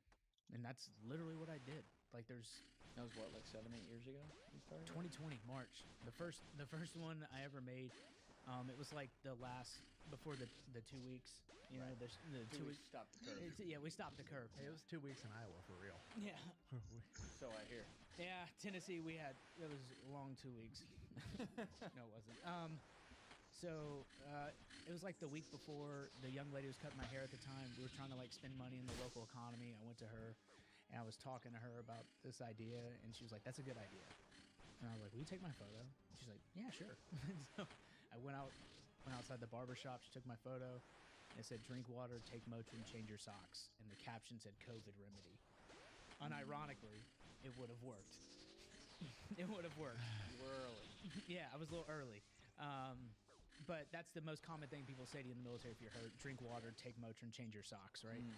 And so I did that, and then I just kept making versions of that. I was talking about Tiger Kings, stuff I'm a that was big like hit here. relevant, Yes, and, making like inside jokes about the military, and for like the dude. first 90 days, some people got it, some didn't. My wife was like, "Stop trying to make, your friends laugh." Like 10 people laugh. You're over it. embarrassing me. You're embarrassing me. There's always the embarrassing curve, right? There's they'll say it now like, "I always believed in him," but there's a few text messages you go back. I don't mind being embarrassed. I don't mind being embarrassed in a new car. But I remember there was this guy who got relieved. His name's Captain Crozier. He was actually here in New York. He had a vessel that responded when they had the what are they called, the medical ships. I can't remember what they're called, but there was a bunch of them. I know what you're talking about. Yep. They were stationed right outside here, and he was trying to get help from the Navy, and they were actively suppressing his request for assistance. He's like, "I've got a ship full of 6 sailors. We're trying to help with all these ships. I need help." And the Navy's like, "No, you don't." He's Ooh, like, that was I really close. need help, blah, blah, blah. They ignored every single time. He eventually released it, I believe, to CBS. He then got relieved of his command. And as he's leaving the ship, which is the equivalent of losing a base, which is a big fucking deal, there's going, "Captain Crozier." And the whole deck is shaking. Like as he's walking off. And I saw this one video, it was on like Barstool Sports and all this stuff. They're like, "Captain Crozier." And like, I'm getting chills even thinking about it. It's a great fucking video. And I saw that and I was like, I don't really do anything political. That's not really political. That's just a good leader. And I looked at Christy and I was like, "Hey, I have an idea." And I like wrote it down real quick, got her to take my photo. And at that time I had turned off all notifications on everything. And I was like, I'll just, have a ton of stuff to do. I'll give this a day. And I waited 24 hours. I got back on my phone and I refreshed it. And I didn't know this until that moment, but Instagram will only cap out your notifications at 100. I refreshed it and it was 100, 100, 100. And I was like, "Whoa, that's crazy." I hit it again. 100, 100, 100. And I did it again. And every time I did it, it kept doing that. And then I went to my followers and I was like, "Oh no, we might have a problem here." Comments are through the roof. Things are going up. And then I was just like, "Okay, what do I do with this?" And just keep moving forward. Ran with it. Ran with it. And then, eventually you meet somebody, you DM them, and you're like, "Hey, you do this thing, I do this thing." Because you don't, that's honestly, the hardest part is finding people that do the thing you do. Is that how you guys met? Yeah. We Through, literally, DMs? yeah. It's literally like, how much do you charge someone for an ad? Or like, what's a company you should work with? Or is this even a company? Like, there's no Jesus. one who's like, "Oh, I know this, blah, blah, blah." And so I'd met Donut Operator and Brandon, and then they told me about the podcast they had, and it was coming up, and they're like, "Oh, there's the Fat Electrician," and his videos are being sent to me on the regular, like all the time. The Marine videos, they're like, "You should talk to this guy." I'm like, "Who is this? Who's this guy?" It's just, and then It's YouTuber now. this YouTuber. No, it's just a thing where like you become aware of certain people in your space and stuff because you are the company you keep, and we just all started hanging out, and then like slowly but surely, like I just started to realize like, all my friends are kind of like, the verses are different, but the chorus is the same. You know what I mean? Yes. And like, we just started hanging out like one by one by one. And I had a podcast where I was interviewing people on my page called After Action. And me and Nick had hung out several times. We'd done a bunch of, unsub adventures, different things. And he came in town and we just started talking for like 4 some odd hours. I don't know. We ordered tacos like halfway That's through always it. good. Yeah. Tacos gets the people going. Yeah, it was me, him, and Blas, who's also part of Underwhelming. And then he's like, "That's probably the best one we've ever done." It was just good. Like we just really hung out. And then like we both thought about it, and then it's like, "Do you want to keep doing this?" And he's like, "Yeah." And he's like, "Well, let's start a podcast." And he's like, "What do you want to name it?" And I was at his house, and I was just like, "Underwhelming." Like, So you're taking on another I mean, that's amazing. oh, how he's much he's you fine. He juggle. takes on 20 to 40 I projects. got a lot of projects. Yeah. Yeah. Good for you, man. And then we just kept going. It's fun. It's like old dad, new dad. or newer dad. It's just kind of like us navigating life and trying to figure things out, and it's just fun. Well, I think it's two things. I think obviously it's you scratching the itch of like things that you're familiar with, the worlds you know, and there's a lot of other people from those worlds who are looking for something they can relate to. But then B, like, you guys are like so representative of like the everyman out there. You think and say the things that people think and say, and they're like, that guy speaks for me. That's really like that's the vibe I always got from like Unsubscribe, watching that from afar. Like it's like you said, it's guys hanging out and everything, but there's like an element of just like this is just like me and my boys hanging out too. Yeah. It's really fucking cool. For military people, I always say Unsubscribe's like the smoke pit. The smoke pit, right? Like it's where everyone gets around, rips a butt, and is like, "What the fuck was that about?" Like, but because it's just boys hanging out, and they all have like Elaine, Nick's history, Brandon's guns, Cody's cops, right? Eli's streaming everything, and it's just like I don't know. And then it's kind of like Wish version Avengers when you look at it, because like they like made this universe, and somehow like I wound up a part of it. Like I'm like the Hawkeye. The Hawkeye. You're famous for the donkey story. I am famous for the donkey. Yeah, what's the donkey story? I can tell it. No. Yeah, let's tell it real quick. It's not quick though. Well, let's go then. We got time. All right. So first off, the first time I told this story, I've been talking shit to Nick for like a year. We're at SHOT Show one year, and Nick's like, "When are you gonna come on?" This is my Nick voice. "When are you gonna come on Unsubscribe?" I'm like, "I've got the single best story. I'm only gonna tell it to you and Joe Rogan." And you're like, "Okay." And he's kind of and he's like, "Don't tell me now." And like this is also like at 2:00 in the morning in the Venetian. Like we're hammered. You're just out in Vegas, yeah. dude, it was SHOT Show, so we're like, I got a story. I don't want to drool, but like we're exhausted. There's people everywhere. It's sweaty. It's a whole thing. All right. So my first appointment in a town called Garmser, right? And we'd inserted, and we were trying to establish like an area of operations, and we're moving through like buildings, and the buildings over there are like courtyard style. So like your kitchen is an individual building, and your bedroom is an individual Finish building, him. and so forth and so on. So like we finally found like one good spot, and we're set up.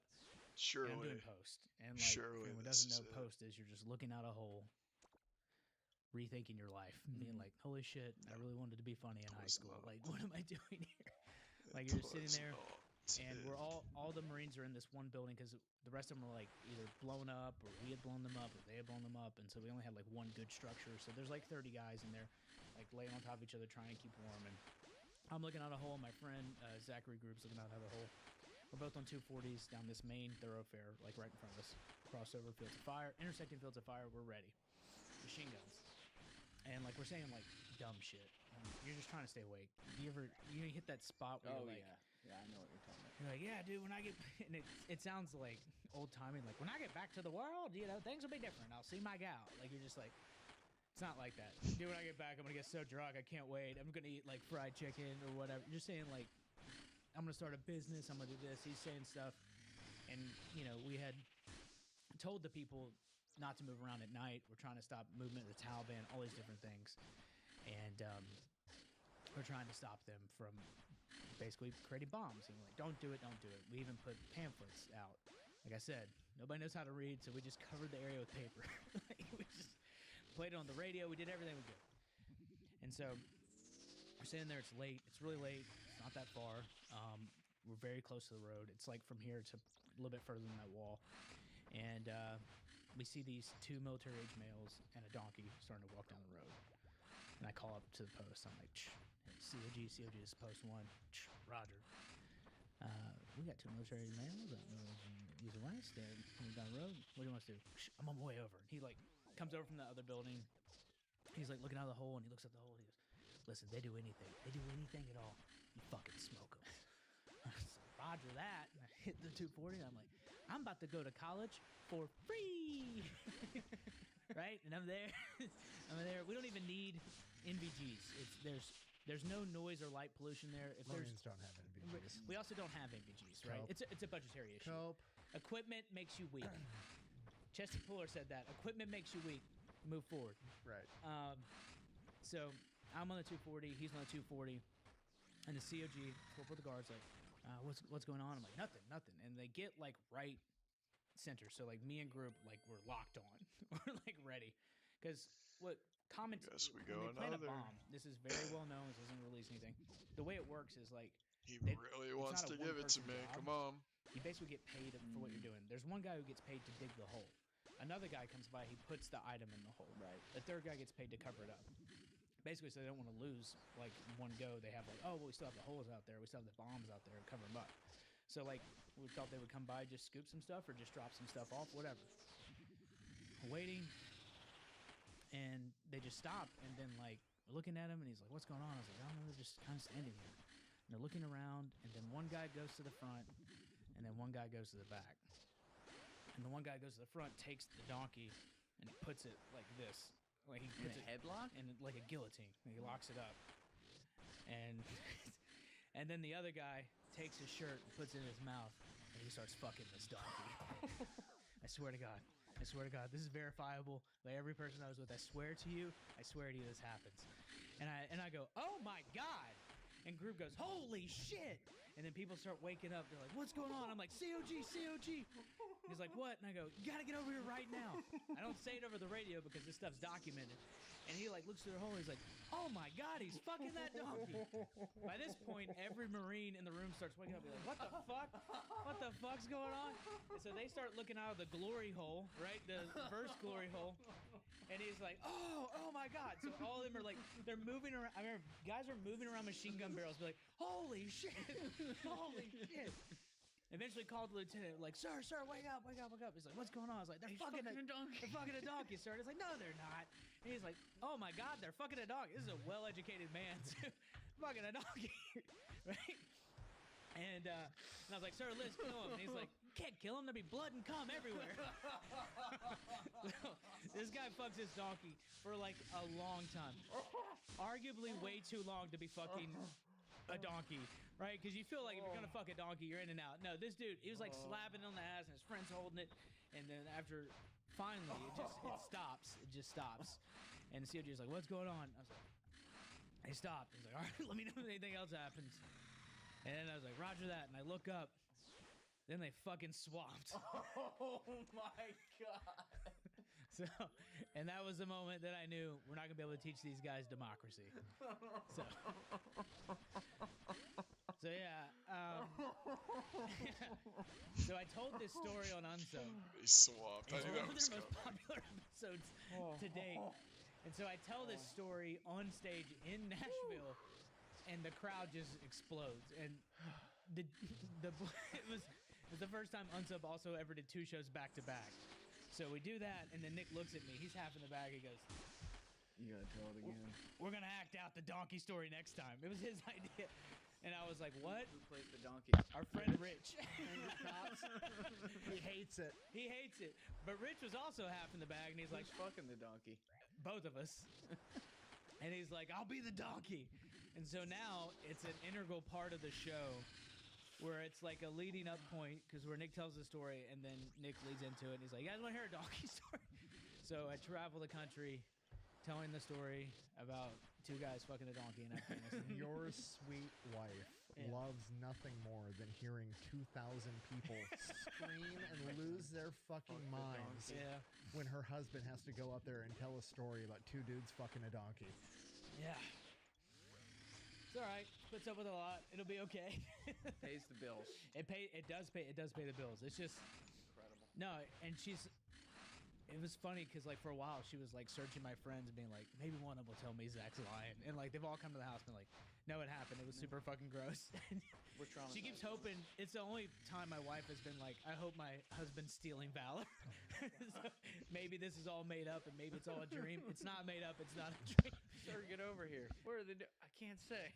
It's her, you know. Well, but yeah, it's. Yeah, I mean, there's other stories. They're not like Stealing that. That's next Yeah. level. Yeah. I never heard anything like that before. No, it's That's yeah. insane. So that's when people are like, "Oh, you know, what are the people like over there?" And I'm like, "I got a Oh, story. they're fucking donkeys. I got a story for you." We heard about some other fucking over there. It's not great either. That's been well documented on this podcast. Yeah, it's very well documented. The guy who made a documentary about my deployment to Mars, his name's Ben Anderson. He used to work at Vice News. I don't know if he still does. But he also made a documentary called This Is What Winnings Look Like. The trailer's probably the worst thing I've ever seen. I don't even want to say it, but basically talks about the head Afghan police chief at the time says, I'm gonna be vulgar, but it just is what he says. He says, this is the head of all Afghan police. This is the very intro to the documentary. Like, their rationalization and normalization of the behavior they do is beyond anything that I could even really understand. But yeah, I don't know how you get that out of society because of how deep rooted it is. And like I don't. I said, They also don't like homosexuality. They hate So gay strange. people. That is they've tortured, All killed. goes back to I had to go through this. You have to now too. Yeah. Yes. But I think I mean, there has to be, like all abuse, a strong power dynamic, and getting off on that power dynamic there beyond just like I went So I did through like this, you 50 will kills too. today. Still nothing. And you know, it's not one or two guys who were in Afghanistan coming in here and telling me this. It's everybody. Dude, they would try. The ANA would try and like be like, "Hey, we got to go talk to people." I'd be like, "You're not fucking talking to anybody. Here, stay over here. Stay right here." You're like, "Oh no, we need to talk to." No, you don't. No, you don't. I mean, there's tons of stories, you know, of it happening. I mean, a Army E6 that got like oh yeah, removed. It was a like famous court case. This was years ago, but there was an Army E6 that beat the shit out of his INA yeah. like equivalent commander, and he got fired. And I believe he got separated from the military because the official stance of the U.S. government was we need to respect their culture. Yeah, he came in on them in a gang rape situation, and he actually stopped it, and they punished him for it.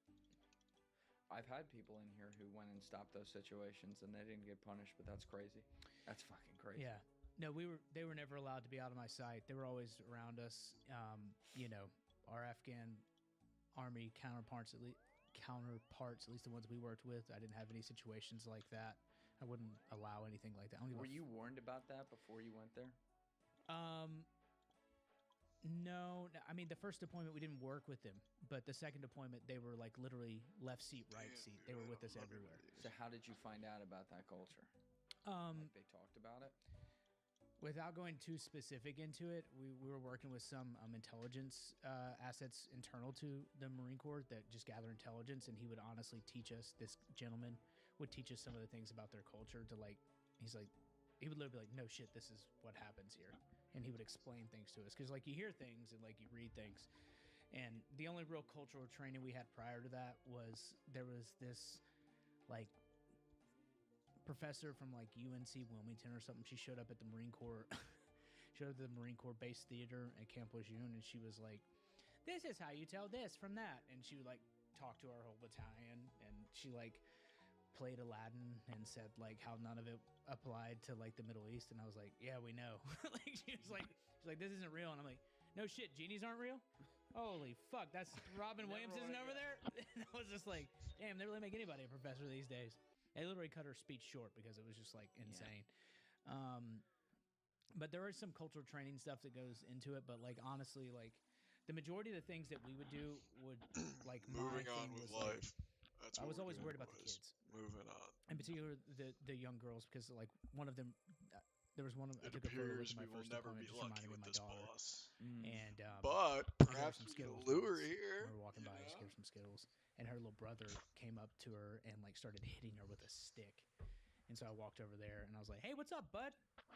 And I cracked him in the head and I was like, "Come here, John." It was our interpreter. I was like, "You tell him that if he ever touches his sister again, we'll come back and he'll regret it for the rest of his life." And John's like, "Don't worry." And he's like, bang, bang, bang, bang, bang. Boom. Oh, And he's you like pick cracking out his too, knuckles. And he's like, I told him, and the kid started crying. And so I gave the girl a bottle of water and stuff. Because there's all sorts of things societally about them. Like if you interact with females past a certain age, they're outcast. All those different things. They're used as like property. That's how women are treated once girls become women. It's rough. And so, you know, and then you hear people talk about like things over here in America. And I always feel like I'm just putting on my grizzled veteran hat. Like, people have no idea the things to which the rest of the world is societally. Talk about equality and stuff. Newsflash, no one's working as fucking hard as we are at it. Like we are winning in every. Nothing's perfect. I'm not saying that. I would never be that fucking understand what you're saying. stupid. But everyone's like, speak of the devil. Everyone's like, you know, you have no idea. Blah blah blah. I didn't get this. I didn't get that. It's so hard. And I'm like, I don't know, man. You ever seen a young child get beat because she had Skittles by her family members who treated her like she was less than? You ever seen all the different things that happen over there? And you know, that's what's tough. Is that's what I think about when I think about, you know, people that are still there. I think about the ones that don't really have a chance at a life because we're not there anymore. That's why we shouldn't have left. We created a massive power vacuum. Maybe we'll do him. For terrorism and narco. And Some people got killed too. People who helped out. I mean, some demonic the best way girls to as well, explain it since is it's my people like Slayer ask how tabs. bad Maybe Afghanistan we'll just is. split I'm between like, this is those how two. bad it is. We're withdrawing from a country. We're leaving it. People are literally holding on to a fucking airplane that deep down inside they know they can't hold on to. But they're still gonna fucking try as it takes off. That's how bad it is. I remember that video. Like, that's that. If anyone ever needs anything, be like, is it that bad? That's how bad they're willing to be. Maybe I can hold on to it. Maybe it'll land when we get out of here. Who the fuck knows? But I'm gonna try. I'm gonna try to hold on to this C-130 as long as I can because it's better than what's back there. Yeah, it still gets me. That one. But I mean, guys, we just did like 3.5 hours. Oh. We have to do this again sometime. Yeah, You guys are fucking awesome. I was telling him he needs to do an Iowa run. We'll take him out to see Pew View. That would be cool. Yeah, you ever I'd seen love to do PBO? that. No. I've never been out to Iowa. Dude's crazy. He In- can in a throw- good way. He can throw his wedding ring in the air and shoot a 9mm round through it while it's falling. Do we have a video of this? He has it. He has it in super slow mo, high speed. Yeah. The Yep. first You time gotta be born with something for that. the first time I met him, I didn't know what to expect. I thought it was gonna be like a dude perfect situation. Like Yeah. you sit out here for 6 hours, get an incredible Right. shot done. He's like, pull your pistol. I pull my pistol out. He's like, shoot at a target. I go, okay. Ding. I shoot at the target. He's standing right here next to me. He goes, okay, shoot at the same target in the same spot. I'm like, all right, that's weird. What are you doing? I shoot at the same target at the same spot. He just wanted to see where my brass was ejecting. On the second shot, he steps back, kicks my brass into the air, pulls his gun out from concealed, and shoots my brass. On the first try, and that's how I met him. Dog. Go to his shorts. Yeah, go to shorts. Yeah, go to his shorts. Shout out to the boy. Do popular? Should we do popular? Hit popular on shorts? Or- Yeah. Okay. The problem is there's so many. Do one with a pistol. Dude, hit your brass? Do that one. Yeah, that one's at the washer. Classic. Wait, it just went off it. I think. Yeah. What happened? Go to. Oh, it might do that. Yeah, hit it, and then it might. No. Yep. No. That's one bad wife. Anywhere's fucking. I gotta see what they're talking about. Yeah. Bro. Alright, so they're gonna eject the washer out from behind him? Yeah. His cameraman's gonna throw it. Hey. Yo, that's some Spider-Man Also, while shit. filming, shout out Dalton for throwing it and filming all at the same time. That's Spider-Man shit. No!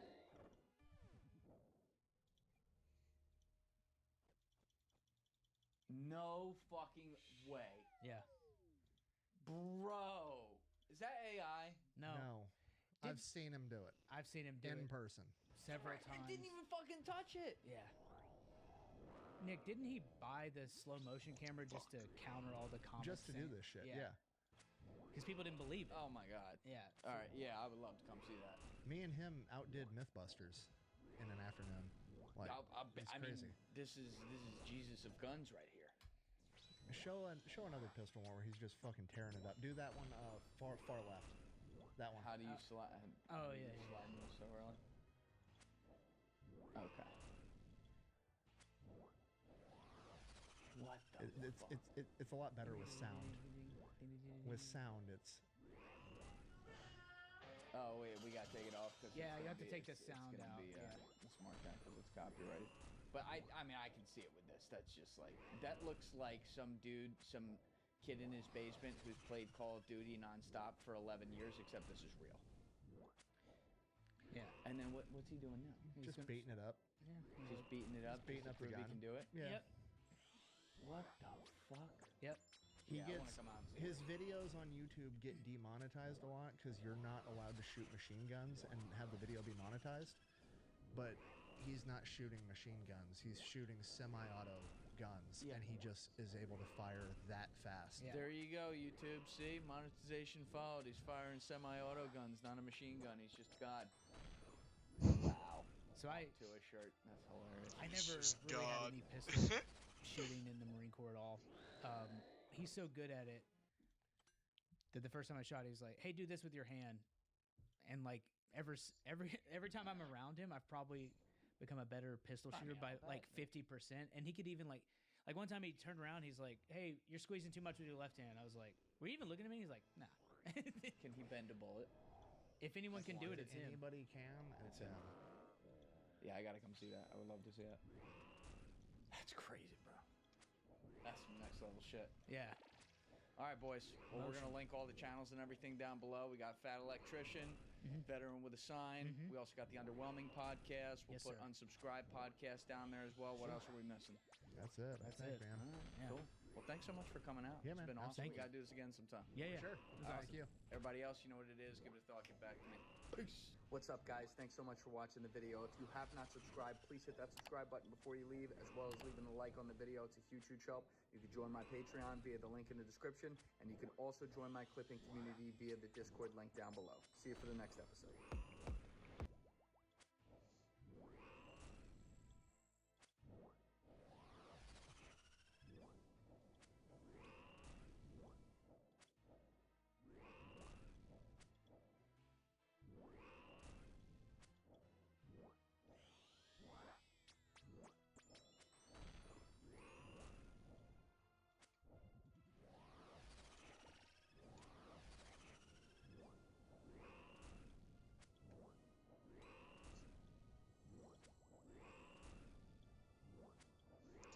Shit.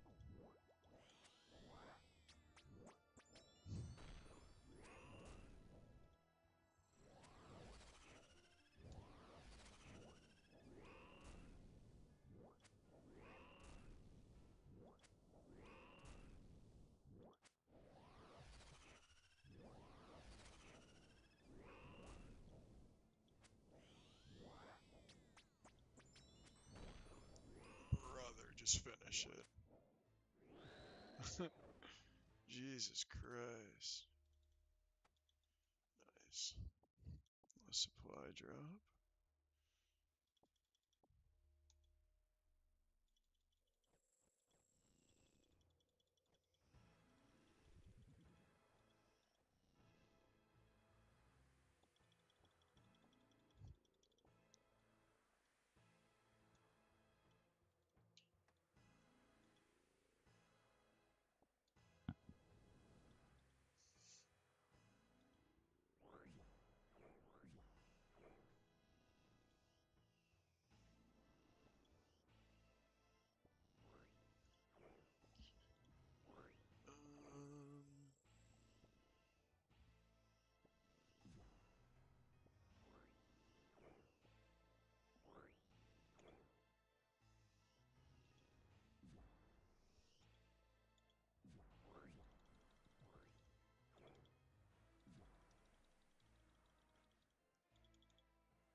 You had Obama make those comments about the subjective aliens. They're real, but I haven't seen them, and they're not being kept in Area 51 unless they hid it from the President of the United States. I think he was joking when he said there are aliens he's just never. No.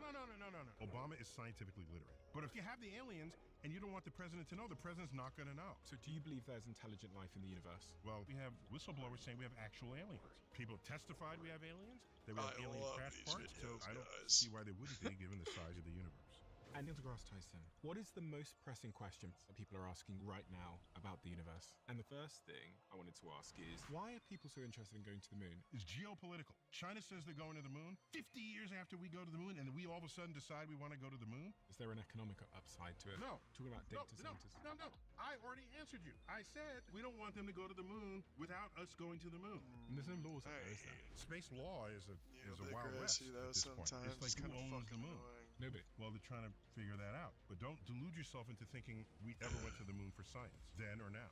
Okay, next. Do you believe that we're in a simulation? I'm whiny about that, and I'll tell you why. And then, can you explain what a black hole is, like if you get sucked in? Okay, so you will see the entire future history of the universe unfold. And then the difference in gravity between your feet and your head gets greater and greater and greater. Eventually, you'll snap into two pieces, likely separated at the base of your spine. And that's not even the worst part, and we'll get to that. And then, just how small are we? Is there a most compelling UFO sighting that you can recall? Has your view of religion changed through all that you've learned about the universe? And what is the point of life? It's Wow. funny that he went from a That's a pretty question. hard stance So, let's that get into it was this. preposterous that aliens even existed. This is He even super made interesting fun to of me. My team gave me this people, report like, to the show whole me how many of nine. you that watch this show subscribe, and some of you have told us, according to this, And now he's that you are completely unsubscribed from the channel scripts. Very randomly. interesting. So, favor to ask all of you, please could you check right now if you've hit the subscribe button, if you are a regular viewer of the show and you like what we do here. We're approaching quite a significant landmark on this show in terms of a subscriber number. So if there was one simple free thing that you could do to help us, my team, everyone here, to keep this show free, to keep it improving year over year and week over week, it is just to hit that subscribe button and to double check if you've hit it. Only thing I'll ever ask of you. Do we have a deal? If you do it, I'll tell you what I'll do. I'll make sure every single week, every single month, we fight harder and harder and harder and harder to bring you the guests and conversations that you want to hear. I've stayed true to that promise since the very beginning of the Diary of CO, and I will not Like, let bro, you down. just put the bags Please in the help us. Really appreciate fries it. in the Let's go to bag, the show. bro. If people want to subscribe, they'll Neil subscribe. deGrasse Tyson. People come to you to try and understand the universe. Yes. What is the most pressing question people are asking you right now about the universe? Are we alone in the universe? Come on. And that's influenced by pop culture. I'll give you an example. When the movie Ghost came out, polls showed that more people believed in ghosts after that movie than before the movie.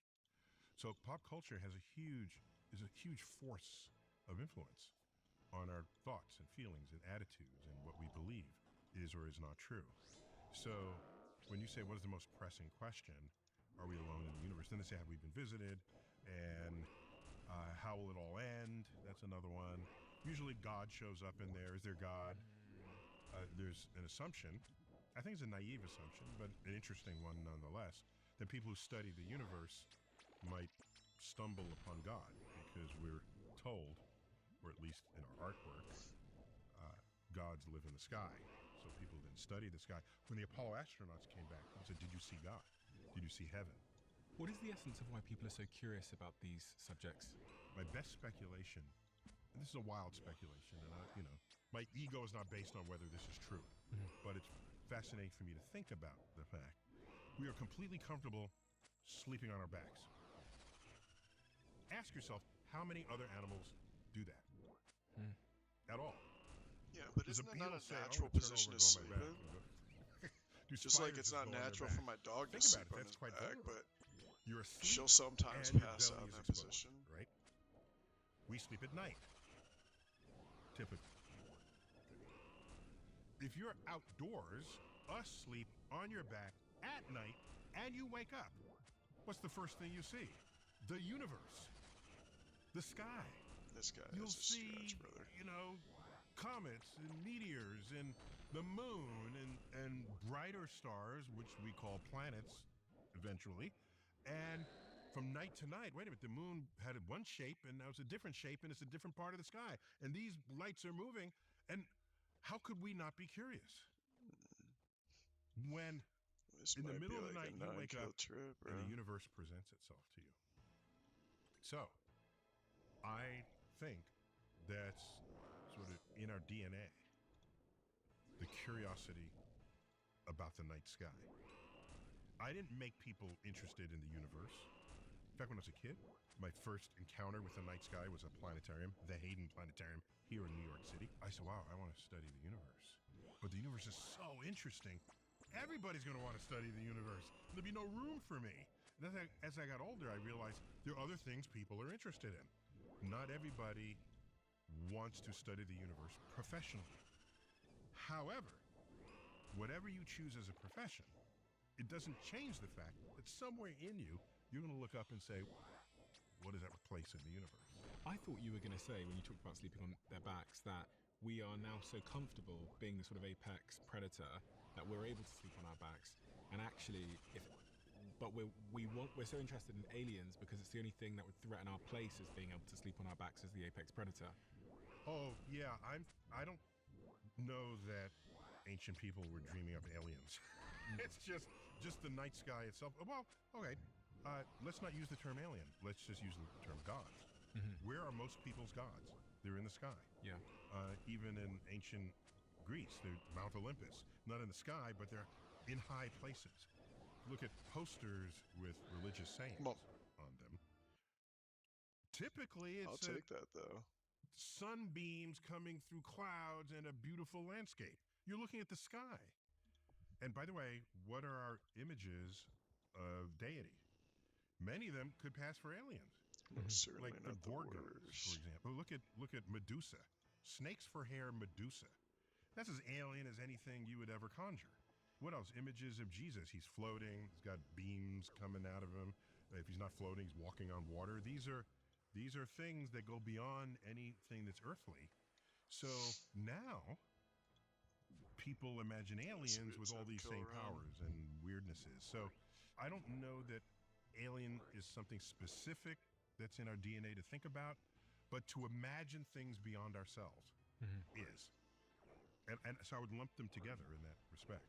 One of the things that made me, I guess, more curious about aliens and meaning and purpose and gods and all these things was watching Cosmos, which was your series around the universe, and specifically it was... And Carl Sagan did it first. Carl Sagan, I watched my both. series. Well, I watched both. A series I happen to host. Yes. Yeah. Okay. And they both had the same impact on me, which was they made me feel insignificant in the grand scheme of the cosmos. I think when you realize how insignificant we are, or small we are, should I say, in this grand scheme of even this Milky Way galaxy that's on the table in front of us, the delta in the size of me and my world versus all of this is mystery. And I always feel called to fill it with something. There's it Parkinson's law, where you fill the space provided. It's the same thing with the universe. Just how small are we, Neil, in the grand scheme of the universe? Well, if you don't think in terms of metric size, how big are you? Are you this big, this big, this big? If you think in terms of powers of 10. Okay. So there are things 10 times bigger than us, 10 times bigger than that, 10 times bigger than that. You just keep doing that. We're small compared with the universe, but we're huge compared with atoms and molecules. Now, instead of going 10 times bigger, go 10 times smaller. 1/10 to be precise. What's 1/10 our size? Well, that's this big. 1/10 that is that big. 1/10 that. You keep going down, you enter the realm of molecules. I actually got a and then whole atoms, herbivore and level then doing particles. So there are things much smaller than we are. In fact, I addressed some of that in I wrote an alien book recently. Take Me to Your Leader. There's a lot in there about the usual changing your perspective on what you might expect life forms to be like out there. So you can ask the question, are the life forms the size of a galaxy? Or are the life forms the size of atoms? Are we just biased by what our senses can drink in from our own size scale? And that's an interesting fact. And so you know who would feel small if you were a life form the size of molecules. Then you're feeling small. There's not much smaller than you if you're molecular size life. Now, we don't know how you would make that, because life, by our own understandings and definitions, it has a metabolism. There's things that happen. Ask a biologist what is life, they'll give you a list of criteria, which are hard, if not impossible, to be fulfilled by life that's extremely small. And they still debate whether viruses are alive, right, based on some criteria. But some had speculated that life could be the size of nucleons. So a nucleon is the size of the particles in the nucleus of an atom. things happen very quickly on that scale. So they might wonder, how is it that we I live usually so just slowly? boss my phone, dude, and have like no issues. So inverting And then other your times, I don't know if I'm just fucking expectations is a stoned or time-honored something, but exercise goddamn, bro. in keeping you honest. You just get keeping into your this ego rhythm where in you get check. hit by You every can go the other way, smack. right? This whole universe could be something in another life form's got This microbiome. shit's so funny. Yeah, okay. So that was briefly addressed. You'll be in doing the- so in good, the then all of a film, sudden you'll fuck something up, like Men it, in like Black. your thumb Okay. won't like What I register can something say one time, and then you're is just the laws of physics Just- manifest you're just differently on in different scales. smack out You can't just scale in everything up, smack. which is why you don't have human-sized insects. You just feel Their autistic, legs bro. would break under their own weight. This might be even more than It's a why 10 heavy kill room. animals Holy have thick, shit. chunky legs. Hmm. It's why if you fell off the roof, you're dead, but an ant can just land and keep walking. Okay? Forces don't interact in the same way depending on your scale. One of my favorite scenes in the film A Bug's Life, which I think that was a Pixar film. Pixar, they must have a room full of scientists working for them. There's a mosquito at a bar. The mosquito orders a drink. So what drink does he order? A mojito? I don't know. A Bloody Mary. Of course. Okay. How big is a mosquito? It's this big. And it's a bar. It's like an insect bar. And so the bartender brings over the Bloody Mary and just puts a blob of the liquid in front of it. It's not in a glass, not in a jug. It's just, there it is. Because surface tension is something that manifests in ways that insects care about greatly, and we don't. Unless you're What do I waxing your need for car, Yama? and then this water gets on it and it beads up. Okay?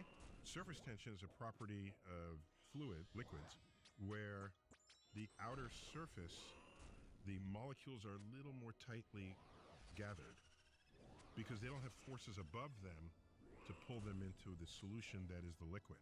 So transitioning from the liquid itself into air creates a kind of a film, all right? And it holds the liquid in place. Unless there's too much liquid, then gravity becomes stronger than the surface tension. And it just flies up. Exactly. But below a certain amount, the surface tension is greater than the gravity. And it beads up. So they knew this in that movie. And I thought that was brilliant. My only point of this is to communicate that you can't just scale things up and expect everything to be happening in exactly the same way. But I want to get back to your point when you said you felt small after you saw Cosmos. You only felt small because you went in there with an ego that was unjustifiably too large to begin with. I'm Probably. accusing you of that. Probably. Yeah. However, I go in there with no such ego. Okay? Of course I it look is. up at the stars, and I learn from modern astrophysics that the elements in our body were forged in stars that exploded. The elements, the oxygen, the carbon, the nitrogen, the iron that courses through our blood was forged in stars that at the end of their lives exploded, scattering that enrichment into the galaxy, out of which the next generations of stars and planets are formed. Early in the universe, we didn't have these ingredients. We could not exist as in our current form. So, when I look up, I don't feel small. I feel large. Because I'm connected to the cosmos, chemically. And that connectivity, let's make it a little more poetic. Not only are we alive in this universe, the universe is alive within us. And that fact borders on the spiritual. It is an astrophysical fact that gives you a pathway of relevance Oh, baby girl, just give me to something the good universe. here. We are part of this great unfolding cosmic story. The fact that we are made of elements forged in the stars. Next time you go out and look up, I want you to feel large, not small. Because we are not only made of what stars have produced, we are solar powered. What do I mean by that? Okay, if you're if you're omnivorous, you maybe had a steak last night, okay, that you're getting calories from the food you eat. And the steak was once a cow, okay? What did the cow eat? Cow ate plants. What do plants eat? Well, they don't eat. They just sit there and receive sunlight. So a cow, I said this once on the internet and freaked people out. I should not shy away from speaking truth just because it freaks you out. A cow is a machine that we invented because cows don't exist in the wild. It's domesticated. A cow is a machine that we invented to turn grass into steak. So, because at the end of that chain is grass that has photosynthesis, essentially 100% of our caloric value I thought he was going to say cow is traceable lore. to stars, specifically the sun. The lore of the you are cows. solar powered, and the universe is alive within you. So don't ever sit we were across about to from me get a lore again and say I drop, feel bro. small in the universe. Sorry, you have a lower pitched voice than that. I feel small in the universe. It's strange, isn't it? This idea of like significance as a concept. Like, I try to understand one's significance, and I think Damn it. religion often gives us a sense of significance. Well, it does. Yes, of course. Hence its value to people and its persistence throughout time and across cultures. Has your view of religion not changed through all that you've learned about the universe in any way since you were this? I've got this photos of you as a young man. What's that? Oh, you did some homework there? What'd you do? I've got so many photos. I mean, I've got this one here of you. I mean, this one's a fascinating. I love that one. My hair was like this when I was that age. Oh. So, yeah, so this one was my first telescope, and it's my father helping me put it together. if I think about this young man here Yeah. and what he thought about religion, are you more I should religious, feed less my religious? dogs. If so, Worry why? about it, guys.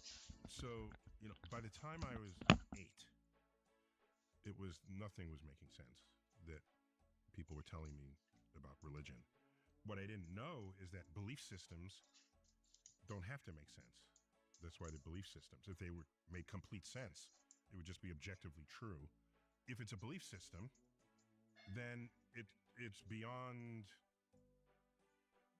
critical analysis. It's just a belief system, okay? So when I say beyond critical analysis, what I mean is if something in your belief system lends itself to be tested, we can test it.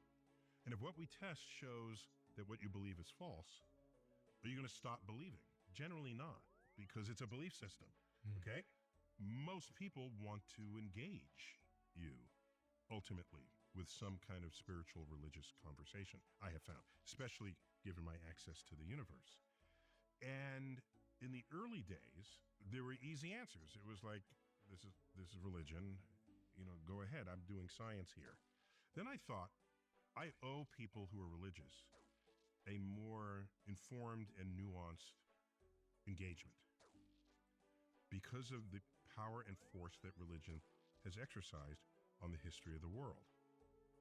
It's not just cultural, it's political, it's economic, So I started reading religious tracts.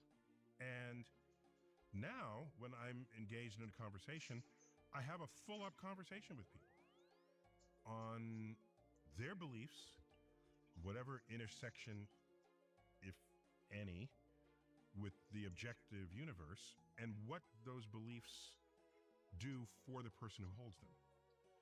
And there are many places on the internet that claim me as an atheist. And it's like, I've never embraced that title. So you're not an atheist? The only ist I am is a scientist, okay? Let's start there. Now, titles are lazy. I'll tell you why. Once you hand a title to someone, that gives you license to not have to think anymore about who and what that person is regarding that subject. And that has never ended well, in my experience. So, first, it's odd that such a word as atheist exists at all. Think about it. It's a word that says what you're not. Is there a word for non-golfers? Is there a word for not... ask yourself, how many things do we have words for which you're not? Very few. And so this exercise of saying you're either with us or you're against us, and if you're against us, I have this word for you that says you're not this. like I said, that never ends well. It ends in war and bloodshed, typically.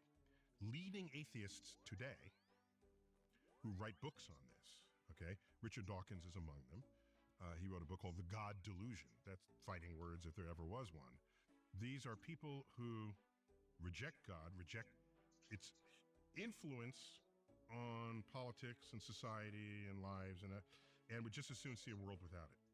I'm not that guy. I have behavior that would be rejected by any modern atheist thinker. So what am I?